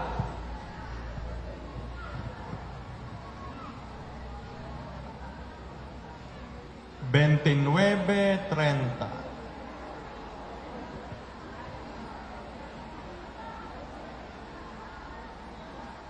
Nawala na. Ayun. Ito po, sinabi ni San Lucas. Ang gumawa po, ang nagsulat po ng Gawa ng mga Apostol ay si San Lucas. Yung pong nagsulat ng Ebanghelyo ni San Lucas, for your information. Sabi po, alam kong pagkaalis ko'y magsisipasok ang mababangis na asong gubat at walang patawad nilang lalapain ng kawan. Mula na rin sa inyo'y may lilitaw na mga taong magsasalita ng kasinungalingan upang mahikayat at sumunod sa kanila ang mga alagad. Ayan. Yan ang konteksto. Dahil dyan, sabi ni Felix Manalo, tumalikod ang simbahang katolika, ang tunay na iglesia na tinayo na ating Panginoon. Next. Yung mababangis na lobo pumasok. Sino ba'y mababangis na lobo? Sabi, yan daw yung mga obispo. Dahil yung mga obispo, mga pari, mga kardinal, pinapasakitan ang mga miyembro ng simbahan. At yan po yung kanilang talata na ginagamit. Next. At sa ikalawang Tesalonica 2:4, sabi nila, yan daw ay patungkol sa Santo Papa. Dahil ang Santo Papa daw, ano tag dito? Ipinoprosisyon. Makikita nyo sa YouTube yon. Nung araw, ang Santo Papa pinoprosisyon, binubuhat, hinahalikan ng paa. Yan daw yung mga tanda ng pagsira ng Papa sa tunay na iglesia. Dahil daw, kinukuha ang karangalan mula sa mga tao. Yan po yung ginagamit nila. Next. At ang kaganapan ng hula sa kasaysayan ng mundo, eto na. Noong daw 325, si Emperador Constantino, ginawang opisyal ang reliyon ng imperyo ang simbahang Katolika. Nung nagsanib ang imperyo at ang simbahan, doon na unti-unting tumalikod ang simbahan. Ayan. At si Emperor Justino, nung 6th century, nagsara na ang pagtalikod ng tunay na iglesia. Ibig po sabihin, sabi ni Felix Manalo, ang pagtalikod ng simbahang Katolika naganap nung pagkamatay ng huling apostol. Pero ang kaganapan ng pagtalikod naganap nung panahon ni Emperor Justino. Nung 6th century, nawala na ang tunay na simbahan. Ayun. Kaya po simula nung 6th century hanggang 1914, lahat ng mananampalatayang Katoliko, milyon-milyon, nasa impyerno ngayon. Ulitin ko, nung 6th century, tumalikod na ang kaganapan ng pagtalikod ng tunay na iglesia at ang pag-usbong ng Iglesia Katolika Apostolika Romana. Yan ang umpisa ng pagkabulid ng tao sa impyerno. Kaya po nung taong 600 hanggang 1914, lahat ng tao doon, pati mga protestante, nasa impyerno. Nung pong pinagninilayan ko yon, sabi ko, ayoko nang mapunta sa impyerno. Bakit? Siksikan. Siksikan na. 1,300 years, lahat ng Katoliko nasa impyerno. Hindi lang Katoliko. Siksikan na doon. Kaya wag na kayong mag-aasang pumunta sa impyerno, siksikan, mahirap, no? Okay, next. Okay. Yan po ay blanco kasi sasabihin ko na sa inyo ang totoo. Yun po yung paliwanag nila. Ito ang katotohanan dyan. Una, si Felix Manalo, sabi niya, kapag wala sa Biblia, hindi totoo.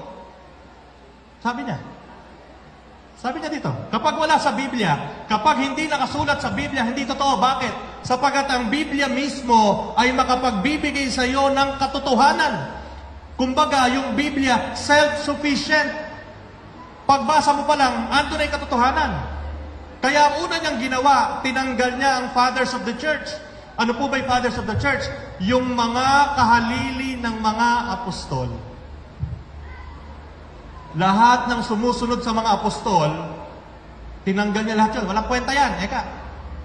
Ang paniniwalaan natin yung mga apostol, namatay na lahat. Yung mga sumunod yan, wala nang kwenta. Bakit? Sapagat ang Biblia, nakakapagbigay ng katotohanan. Ito pa lang. Kapag wala sa Biblia, hindi totoo. Yun ang sabi niya. Kaya kayong mga Katoliko, ipakita nyo sa amin, sabi ng mga ministro, o yung mga ministrong nandyan, di ba sinasabi nyo sa mga Katoliko, ipakita nyo sa amin, nasaan ang salitang Iglesia Katolika Apostolika Romana sa Biblia. Ipakita nyo sa akin. Kapag naipakita nyo, magiging Katoliko ako. Di ba? Yan sinasabi nila Kami nandyan, Roma 16. Magbatihan kayo ng banal na halik. Binabati kayo ng mga iglesia ni Kristo. Kapatid, mga ministro, kung nandito man kayo, kapag ganyan ang inyong argumento, tatanungin ko kayo, saan makikita ang pangalan ni Felix Manalo bilang sugo at anghel dito sa Biblia? Kapag naipakita nyo din sa akin na si Felix Manalo, yung pangalan na Felix Manalo dito sa Biblia, na siya ay sugo at anghel na nakapangalan doon, magiging iglesia ni Kristo ko. No, ako po sinusunod ko lang yung kanilang argumento. Kasi sinasabi nila, ang Iglesia Katolika Apostolika Romana ay hindi tunay na iglesia sapagkat wala yung pangalan dito. Ngayon, tatanungin ko kayo, yung argumento nyo, kung wala dito, hindi totoo. Sige. Felix Manalo, pakita nyo sa akin. Ano yung sasabihin nila? Hindi Yung Apokalipsis 7:2. Yung sumisimbolo. Yung si Felix Manalo. Ang hirap sa kanila, pag hindi naaayon yung talata sa kanila, hindi pwede. Pero pag naaayon sa kanila, pwede. Ganon ang pamamaraan ng panlilinlang ng mga ministro na Iglesia ni Kristo. Walang consistency. Kapag sinabi ni Felix Manalo, una, sinabi niya, ang Biblia self-sufficient. Pagbasa mo pa lang, nandiyan ay katotohanan. Bakit ini-interpret mo? Di ba? Kung self-sufficient ang Biblia, bakit kailangan mo interpret sa amin na yung Angeles, ikaw yan? The mere fact na ini-interpret mo, ibig sabihin, hindi self-sufficient yan. Ang hirap, pag si Felix Manalo, si Eduardo Manalo, si Eranio Manalo at mga ministro ng Iglesia ni Cristo, ang nag-i-interpret ng Biblia, sinasabi nilang sila ang tama. Pero pag iba na nag-interpret, mali lahat. Yun tinatawag na kasagsagan ng kayabangan. Paano hindi magiging mayabang yon? Sino ba nagsabing anghel si Manalo? Si Manalo. Sino nagsabing siya ang sugo? Sino nagsabing sugo si Manalo? Si Manalo din. Ngayon, punta na tayo dito. Kapag ba hindi nakasulat ang Iglesia Katolika Apostolika Romana dito sa Biblia, hindi sila yung tinutukoy sa Roma 16:16. Ano sabi ko? Mga kapatid sa Iglesia ni Cristo, bigyan nyo ng konteksto at bigyan nyo ng hustisya si San Pablo. Alam nyo kung si San Pablo ay mabubuhay? Nako, sisigawan kayo niyan eh. Bakit? Kasi siya, alam niya kung bakit na sinulat yan. At sa pag-aaral ng mga dalubhasa, sa entrada pa lang, sa Roma, sa unang sulat sa sulat San Pablo Apostol, Roma, Kapitulo 1:8, doon pa lang makikita mo na kung ano ibig sabihin yan eh. Ewan ko nga ba kung bakit ayaw tingnan ng mga ministro eh. Babasahin ko sa inyo. Roma 1:8, umpisa pa lang. Babasahin ko sa inyo, ibig sabihin yan. Roma, Kapitulo 1, versikulo 8. Sabi ni Pablo, si San Pablo po ang sumulat dito. Ngayon, ano ang layunin ni San Pablo sa mga taga-Roma? Para parangalan sila. Bakit sila pararangalan ni San Pablo? Sapagkat ang mga Romano nung mga panahon na yon, sikat na sikat. Saan? Sa kanilang matibay at marubdob na pananampalataya sa ating Panginoon. Kaya ipinagmamalaki siya nila ni San Pablo. Ito, Roma 1:8, ano sabi niya? Sabi ni San Pablo, una sa lahat, nagpapasalamat ako sa ating Diyos sa pamamagitan ng Jesucristo dahil sa inyong lahat. Mga taga-Roma yon, yung mga Romano. Nagpapasalamat siya sa Diyos sa pamamagitan ng Jesucristo dahil sa inyong lahat, sapagkat ang inyong pananampalataya ay balitang-balita sa buong daigdig. Pinasasalamatan niya yung mga Romano. Bakit? Sapagkat ang inyong pananampalataya ay kabalitaan. Matindi daw kayo, brother. Sabi ni San Pablo sa mga taga-Roma, matindi pala kayong manampalataya. Ano? Yan ang konteksto. Papuri, parangal sa mga Romano dahil sa kanilang marubdob, matibay, at malalim na pananampalataya sa ating Panginoon. Kaya kung babasahin nyo, alam, ito pa isang hirap. Yung mga ministro nandito, sabihin nyo kung mali ako. Ito, sinabi sa akin ng tsahin ko na Iglesia ni Cristo at yung mga pinsang buo ko na Iglesia ni Cristo. Bawal silang magbasa ng Biblia. Kung ano lang ang itinuturo, pag nagpupunta sila doon sa kapilya, yun lang ang dapat nilang paniniwalaan. Tapos sasabihin sa akin ng kaibigan ko, si Israel, maging mapanuri. Paano ka magiging mapanuri? Kung ano lang ibigay sa'yo, lulunukin mo. Katulad nito, kapag binasa mo ang sulat San Pablo Apostol sa mga taga-Roma, magmula umpisa hanggang huli, makikita mo na itong Roma 16:16, hindi pinatutungkulan sa Iglesia ni Cristo na tinatag noong 1940 ni Manalo. Dahil ang konteksto ni San Pablo Apostol sa Roma 16:16, basahin natin. Ilaw. Asan ba itarel ko? Roma 16:16, sabi ni San Pablo, bago ito bago yung Roma 16:16, sa umpisa pa lang, binati na ni San Pablo yung mga tagapaglingkod, manggagawa sa pagpapalaganap ng salita ng Diyos. At sa bandang huli, sabi niya, magbatian kayo bilang magkakapatid na nagmamahalan, binabati kayo ng lahat ng mga iglesia ni Kristo. Ng lahat ng mga iglesia ni Kristo. Tanong, Father, kung hindi po yan yung iglesia ni Kristo 1914 na tinatag ni Manalo, sino po yung iglesia ni Kristo na yan? Balikan po natin yung tatlong pamantayan. Sino nagsulat? Ano ang layunin ng nagsulat? At ano ang sitwasyon nung sinusulat yon? Alam niyo po, yung unang mga tagasunod ni Kristo, mga Hudyo, kaya nga kung babasahin niyo yung gawa ng mga apostol, makikita niyo, wala na si Kristo, pumupunta pa rin sila sa sinagoga. Pumupunta pa rin sila sa templo. Mga Hudyo yan eh. Mga Hudyo yan eh. Bakit ngayon sila tinawag na Iglesia ni Kristo? Kasi, kinik out sila. Kinik out ng mga Pariseo. Kasi sabi niya, kung talagang Hudyo ka, hindi ka susunod kay Kristo. Pumupunta kayo dito sa templo namin, nakikibasa kayo ng salita ng Diyos, nakikinig kayo ng sermon ng mga Pariseo, pero hindi nyo naman ginagawa yung ginagawa namin. Ang ginagawa nyo, yung Kristo nyo na namatay. Lumayas kayo. Yon, kinik out ang mga Hudyo na Kristiyano nung panahon na yon. Kaya si San Pablo, sa lahat ng kanyang mga sulat, lalo na sa mga taga-Roma, ginamit niya Iglesia ni Kristo para bigyang diin na, hoy, hindi na kayo Hudyo, ha? Although Hudyo kayo, pero hindi na kayo Hudyo. Hindi na yan ang reliyon nyo. Sumusunod na tayo kay Kristo. Iglesia ni Kristo na tayo. Ano? Ngayon, sila ba yung INC 1914? Hindi. Bakit?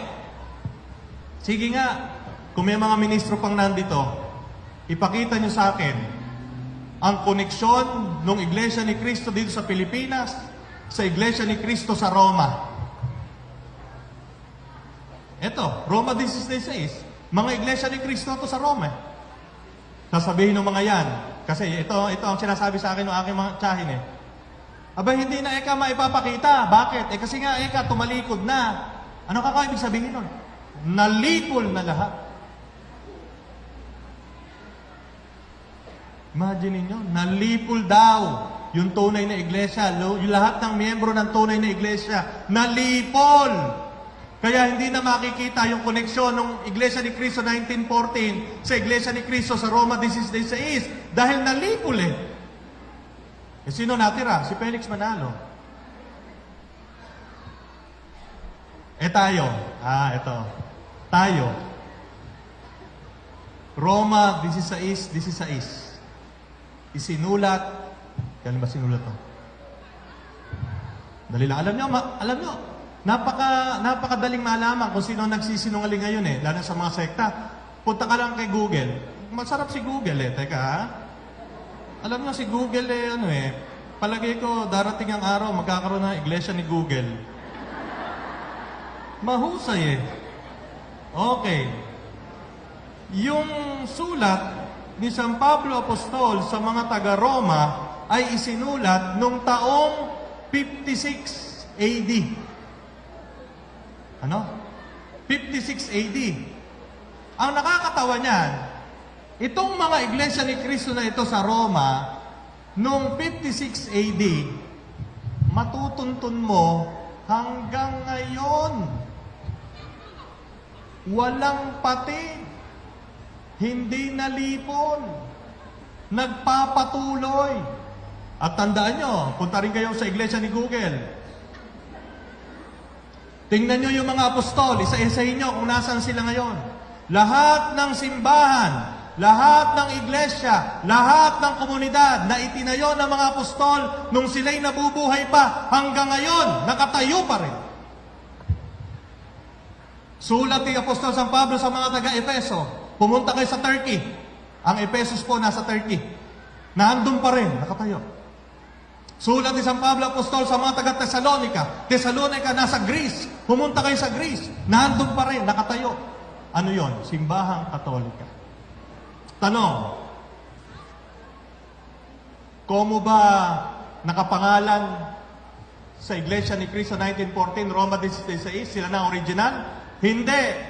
Sabi nga ni Brother Paras ng Catholic Faith Defenders, Levi's, ewan ko, napanood niya, ha? Yung Levi's na nasa Robinson at Levi's na nasa bangketa, parehas na Levi's ang pangalan. Pero original ba yung nasa bangketa? Yung tigti 350? Sino original? Nasa Robinson. So, ibig sabihin mga kapatid, hindi ko mo pangalan ng INC 1914, Iglesia ni Cristo, sila na yan. Una-una, hindi nga nila masabi kung saan sila nagmula eh. Kumbinsido sila na si Felix Manalo Anghel. Ayan ang pinakita ko sa inyo. Ang anghel na tinutukoy sa Apokalipsis, sa pahayag, sa pagbubunyag, ay hindi si Felix Manalo, si Kristo. Sa nasusulat, basahin mo kasi yung buong Apokalipsis. Hindi ka chap-chap boy.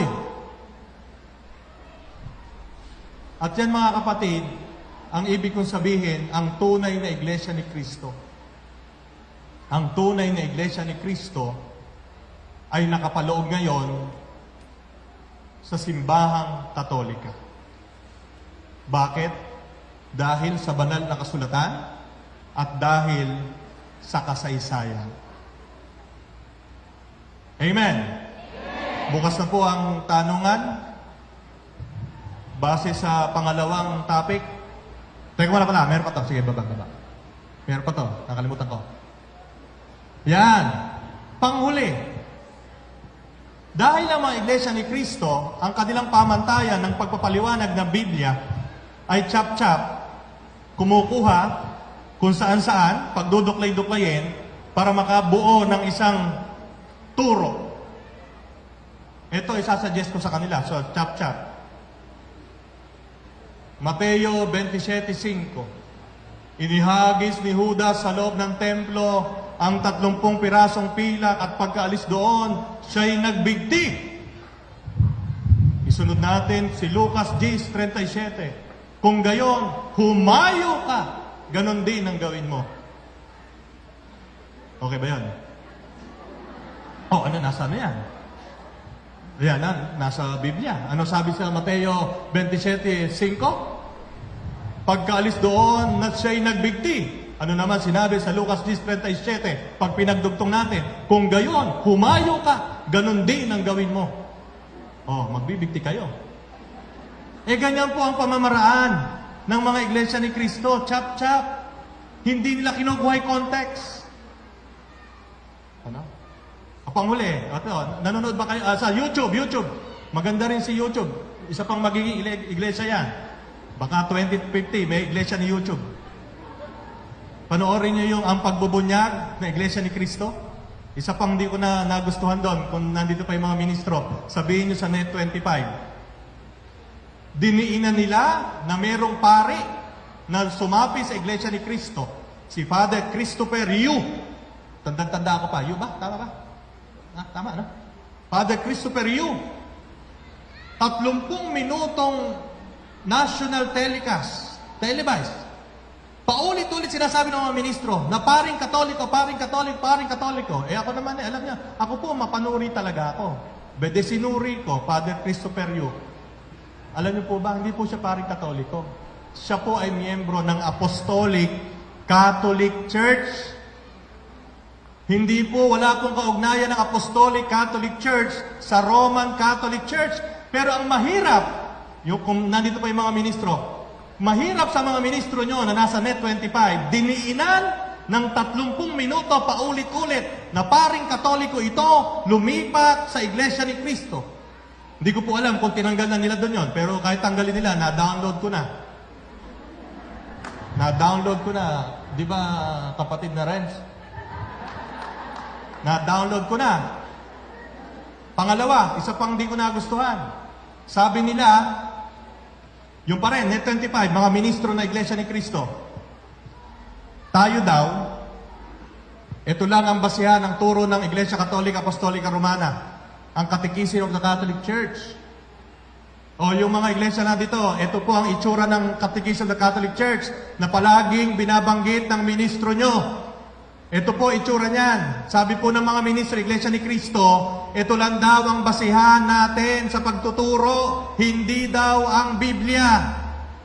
Kung di ba naman kayo, Ayokong magkwan dahil mahirap. Baka malipat ako na assignment. Sabi po nila, ito lang daw ang ating basihan, Catechism of the Catholic Church. Wala daw tayong Biblia. Mga kapatid na Iglesia ni Cristo, kung talagang mapanuri kayo, bumili kayo nito, buklatin nyo at makikita nyo lahat ng turo ng simbahang Katolika. Nakapaloob din lahat ng talata sa Biblia na basihan at pundasyon na itinuturo ng simbahang Katolika. Huwag po kayong lunok lang ng lunok sa sinasabi ng mga ministro nyo. Hanapin nyo yung aklat. Bakit ko nasabing lunok lang kayo ng lunok? Noong isang araw, may nag-post si Israel Ocampo. Taga Kalabasa yata. Kalabasa ba? Hindi matanda. Ipinost. Sinabi ba naman sa akin, eto sinasabi ng mga amo mo. Sabi sa akin, mga amo ko. Sino ba yung amo ko? Siyempre, yung mga obispo, yun ang aking boss. Tinignan ko yung pinost niya. May nakalagay doon, Bishop Stephen Neal. Sabi ko, nag-post. Palagay ko ako hindi ito obispong Katoliko. Pero madiin na madiin si Israel. Sinasabi na, obispong Katoliko. Abay pumunta na naman ako sa iglesia ni Google. Alam niyo kung bakit ko sinabing ang mga miyembro ng Iglesia ni Cristo lunok ng lunok? Bakit ka magpo-post sa Facebook nang hindi mo sinusuri yung pinopost mo? Alam niyo po si Bishop Stephen Neal, kung sino? Siya po ay hindi Katoliko, siya ay Anglican. Ang mga Anglikano walang koneksyon sa Katoliko pero madiin na madiin. Kaya mga kapatid, kung tayo mapanuri, makikita natin ang panlilinlang na ginagawa ng mga Iglesia ni Cristo sa pamamagitan ng paggamit ng Biblia at pagchachap-chap. Sinabi ni Manalo, Felix Manalo, ang Biblia daw self-sufficient. Ba't mo ini-interpret? Ang hirap, si Felix Manalo, si Eranio Manalo, si Eduardo Manalo, pwedeng magpaliwanag sa Biblia. Pero kami, hindi pwede. Bakit? Kasi daw, yung lolo nila sugo. Ayun, pinakita ko sa inyo, sino ba sugo? Sino ba nagsabing sugo siya? Yung Biblia? Sabi ng mga Iglesia ni Cristo, binasa Biblia, yung Biblia sinasabi, sugo siya. Lokohin mo, lelang mong panot. Hindi Biblia nagsabi, kayo ang nagsabi. Kasi kung tunay yung susuriin ng Biblia, hindi ganun ang sinasabi ng Biblia. Ang sinasabi ng Biblia, yung isang anghel, si Kristo, hindi si Felix Manalo. Amen? Lahat po ng gustong magtanong, bibigyan ko po kayo ng isang araw sa pagtatanong. Hanggang bukas, pwede po kayo magtanong. Basta lang po huwag aabot na alas 7 na umaga dahil ako po may misa na alas 7 na umaga bukas. So kung pwede pong tapusin na natin alas 6 ng umaga, kinabukasan. Pero pwede na pong magtanong. Mag-umpisang magtanong ngayon.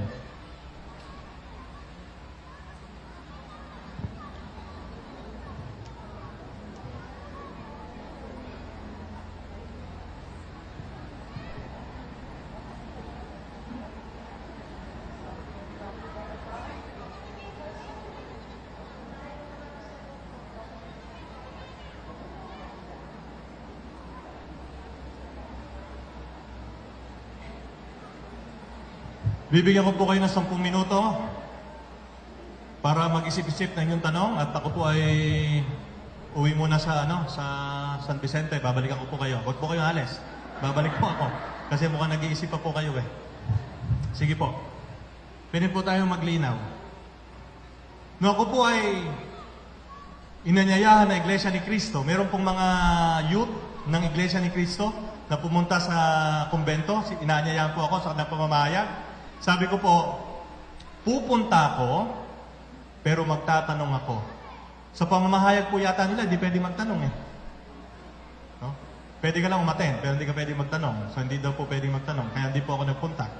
Sayang po, sana napicturean nila ako. At sinabing, ayan, may paring umaten ng pamamahayag. Ganito nga po dapat ako pupunta eh. Isasama ko po sana si Jesus. Ito po, yung... Sasama ko po sana si Jesus, yung Diyos-Diyosan na sinasamba natin. Ito, Diyos-Diyosan sa kanila to eh. Meron po bang tanong?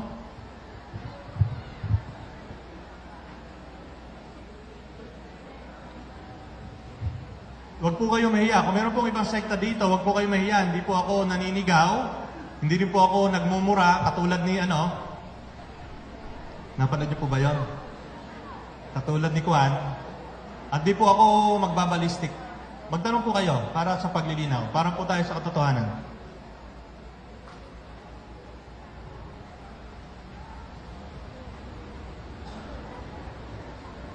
Bibilang po ako ng hanggang 1,000. Pag wala pong magtatanong, uwi na po tayo. 1, 2, 3.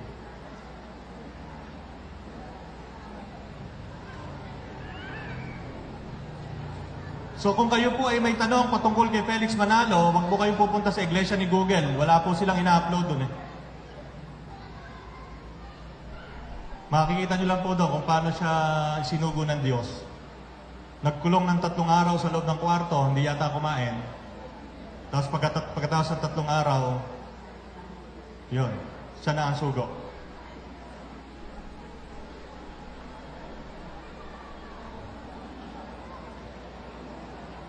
Meron pong mga ministro, ayun.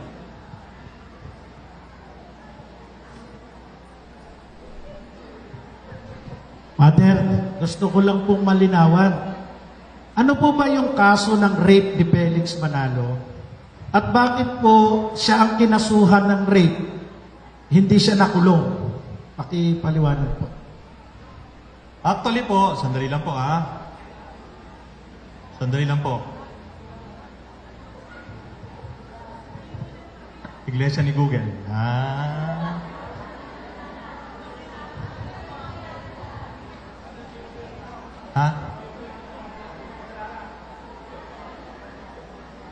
Hindi, kilala ko yung nagtanong. Kapanalig yan eh. Ito po, ang nagkaso po ng rape kay Felix Manalo ay si Rosita Trillanes.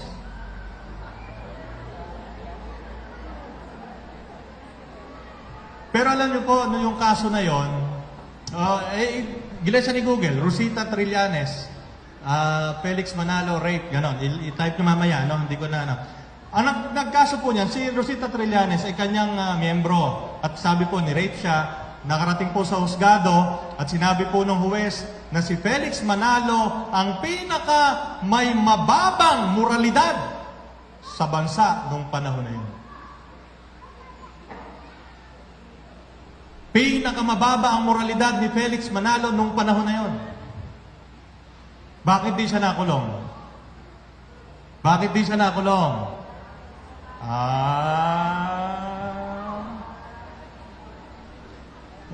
Showbiz na yan. Hindi po, totoo po yun. Hindi siya nakulong. Pero sinabihan siya ng judge, pinakamababang moral, immoral, si Felix Manalo.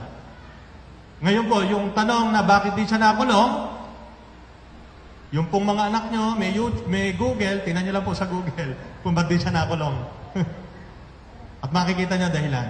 Dahil masyado silang malakas at may sindikato na sila noon nung panahon pa lang na yun. Kaya nakalagay doon, meron siyang article, Felix Manalo, an angel or a sex maniac? Ngayon sasabihin niya, Father, di ba may mga pari din ganyan? May mga obispo din ganyan? Oo naman. Pero hindi namin tinatago. Di ba? Hindi namin tinatago. At tanong doon, kahit hayagan, nabuwag ba ang Iglesia Katolika? Hindi, di ba? Bakit? Kasi ang Iglesia Katolika, hindi lang pinamumunuan ng mga papa, kardinal, obispo at pari. Ang Iglesia Katolika ay pinamumunuan ni Kristo mismo. Kaya kahit ano gawin naming pagsira sa simbahang Katolika, hindi namin masisira. Bakit? Kay Kristo yan eh. Hindi naman sa amin yan. Ang Iglesia ni Kristo, ano nangyari? Nagka-issue sa pera. Ano nangyari? Protektahan ng protektahan. Bakit? Kasi ang isang sekta na itinayo ng isang tao, siguradong guguho. Pero ang simbahang Katolika na itinayo ni Kristo, Kahit gaano kasama ang mga pari, obispo, papa, hindi guguho, sapagkat ito ay pinapatnubayan ng banal na Espiritu. Amen? May tanong pa po ba? Yung po mga kapatid nating ministro, sabi po may nagpunta daw. Ha? Umuwi na. Pwede namang magtanong ba't umuwi? Meron po bang, may mga born again yata na pumunta daw? Baka po gusto nyong malinawan. Pero wag po kayo magtatanong tungkol sa born again kasi yung salitang born again, isa pong tema pa yon. Pag sinagot ko po yun ngayon, hanggang bukas na po tayo. Dito po muna tayo sa tema na to. Meron pa po ba? Doon po. Mike, please. Wireless. Magpakilala lang po. Po si Eduardo Muligan, tiga Concepcion. At ito po ay maaaring hindi natin nabanggit doon sa pinakita natin sa screen.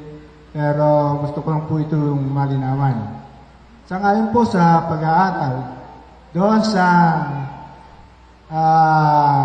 mga relihiyon na naitatag sa daigdig, mayroong 5 relihiyon na unang naitatag.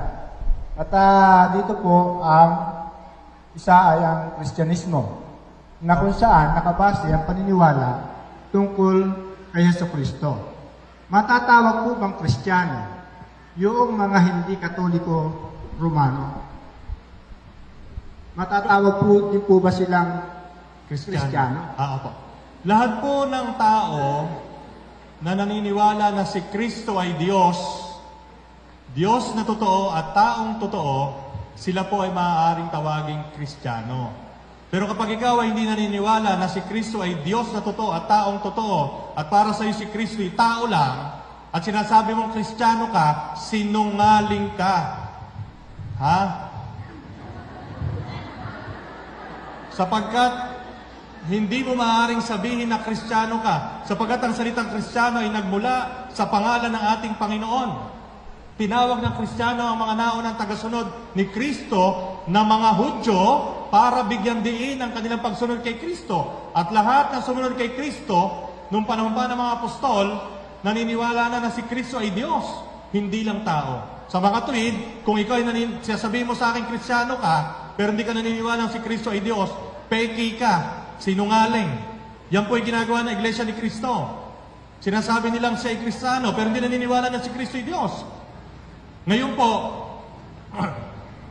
kung may magtatanong dito tungkol sa pagka-Diyos ni Kristo, pwede kong sagutin. Pero, humanda kayo kasi hanggang bukas tayo dito. Dahil ang pagka-Diyos ni Kristo, hindi pwedeng one time, big time lang, na isang talata, sasabihin ko na sa inyo, hindi Sa buong bagong tipan, diyan nakapaloob ang pagka-Diyos ng ating Panginoon. Hindi ko nga lang malaman kung bakit yung Iglesia ni Kristo, lalo na si Joe Ventilacion, na nagmamalaki, na nagtapos sa Harvard, Biblical Studies, etc., etc. Hindi naman naniniwala. Basta po naniniwala na si Kristo ay Diyos at tao, matatawag na Kristiyano. Hindi lang po Katoliko. Dahil may mga Protestante din na Kristiyano na naniniwala na si Kristo ay Diyos at tao.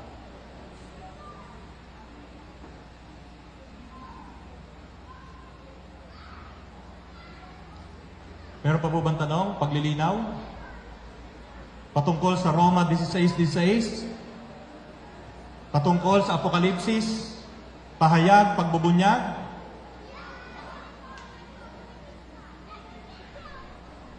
Tandaan, bago po tayo maghiwa-hiwalay, meron pong ipamimigay na aklat. Ang bibigyan lang po na aklat ay yung mga 18 anyos pataas. Pupunta lang po kayo sa Hindi. Tandaan nyo po, kapag may nagpapaliwanag sa inyo, 3 ang tatandaan para masuri at maipaliwanag na mabuti ang salita ng Diyos sa loob ng banal na kasulatan. Una, sino ang nagsulat? Pangalawa, ano ang layunin? Bakit yun sinulat? Pangatlo, ano ang sitwasyon? nung panahon na yon ng lipunan, nung iyon ay sinusulat. At sa pamamagitan ng pagsagot sa tatlong tanong na yan, mauunawaan natin ang bawat aklat sa loob ng banal na kasulatan. Huwag kang chap-chap. No? Huwag kang chap-chap. Kasi pag chap-chap ka, patay tayo dyan. Amen?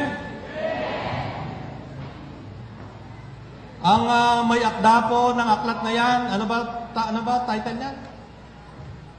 Pagtatanggol ng pananampalataya ay si Brother Marco Evangelista. Nakita ko po siya dito. Brother Marco, pumarinig ka nga. Galing pa po yan ng Manila. Siya po ay nasa Radio Veritas. So habang pinamimigay po ang kanyang aklat, ay pengi nga na isa. Tapos ipamigay nyo.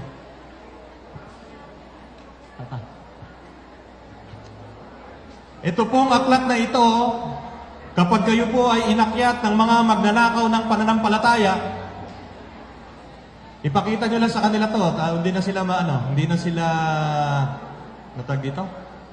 Makakaporma. Brother Marco, meron ka bang sasabihin? Dadagdag ko lang ho yung tanong, yung sagot, Father. Bakit hindi nakulong si Felix Manalo? Si Felix Manalo po ay kinasuhan ng rape ni Rosita Trillanes. Pero bakit hindi nakulong si Felix Manalo? Umurong po ng demanda si Rosita Trillanes dahil mahirap lang yung pobre. Ang ginawa ni Felix Manalo, kinasuhan niya ng libel si Rosita Trillanes. Kaya ang panibagong tanong, bakit si Rosita Trillanes ay hindi nakulong? So mali yung unang tanong, bakit si Felix ay hindi nakulong? Kasi umurong yung nag-file ng kaso.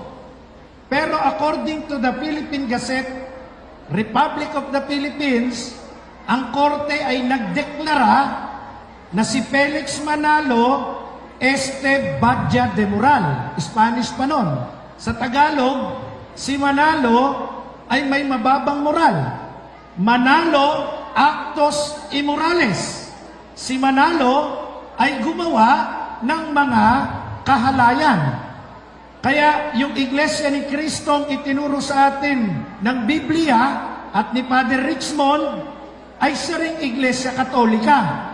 Yung Iglesia ni Cristo itinayo ni Felix Manalo, ito po ay narehistro lamang sa gobyerno noong July 27, 1914. Sa makatuwid, iba yung Iglesia ni Cristo na nasa Biblia, iba yung Iglesia ni Cristo na nasa Pilipinas. Pag sinabing Iglesia ni Cristo, ito ay tawag personal.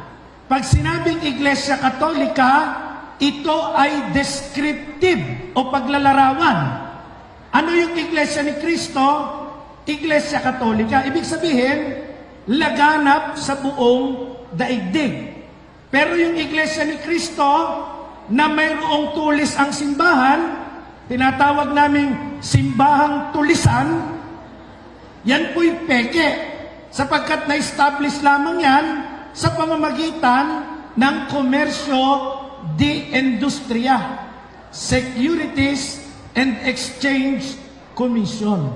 Kaya mag-iingat po tayo na sino mang nagdadala ng pangalang Iglesia ni Cristo ay hindi naman totoong Iglesia ni Cristo, kundi mga mandaraya at mga kampo ni Satanas. Sa aking pagtatapos, yung Iglesia ni Cristo na tinawag na Iglesia Katolika, hindi po nagbabago yun sa Biblia. Si Jacob ay ginawang Israel. Si Pedro o si Simon ginawang Pedro. Si Saulo ginawang Pablo. Pero hindi nagbago si Jacob at si Israel. Isang tao lang yon. Si Simon hindi naging ibang tao, naging Pedro. Si Saul hindi naging ibang tao, naging Pablo. Isang tao lang yon. Ang Iglesia ni Cristo sa Biblia ay tinawag na Iglesia Katolika sapagkat yun ang gusto ni Jesus. Mateo 28:19 at Marcos 16:15. Gawin yung alagad ko ang buong sanlibutan. Ang ibig sabihin ng Catholic, universal, pambuong sanlibutan. Yung Iglesia ni Cristo sa Roma 16:16 ay siya ring Iglesia Katolika na kinaaaniban natin ngayon. Kaya huwag kayong magpapadaya, maraming magnanakaw, at ang pinakawalang dyan ay ang kulto, Iglesia ni Cristo na tinatag ng demonyong si Felix Manalo. Amen. Si Brother Marco po. Siya po nagsulat nung aklat na yan. Maganda po aklat yan, sapagkat yung aklat na yan makakatulong sa bawat isa. Kapag ako po ay nagbubunyag ng katotohanan, yan po ang iniiwan ko. Kasi po, sa totoo lang, mahirap naman po talagang maisa-isip lahat ng narinig natin. Pero sa pamagitan ng aklat na yan, yan ang iuuwi natin at yan ang ating pagdinilayan at yan ang ating isasampal kung merong mga makukulit na palaging punta ng punta sa inyo. Okay. Ay, nako, sorry. Hindi, isasampal na ano. Kapag makulit lang naman. Ha? Edit mo yun. Cut. Okay, so maraming salamat po sa pagdalo at ingat po kayo sa pag-uwi. Tayo po ay manalangin bago po tayo umuwi.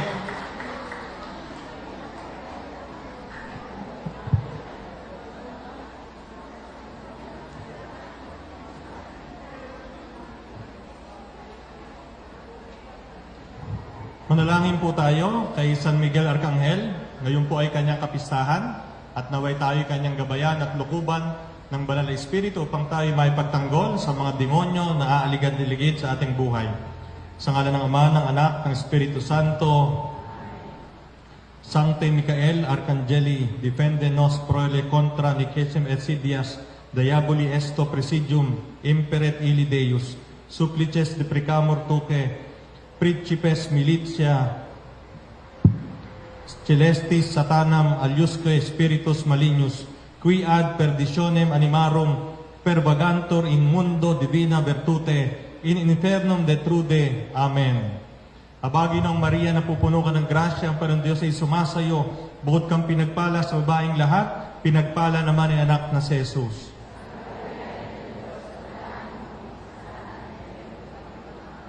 San Vicente Ferrer, sa ngalan ng Ama, ng Anak, ng Espiritu Santo. Amen. Maraming salamat po sa inyong lahat. Ingat po kayo sa pag-uwi.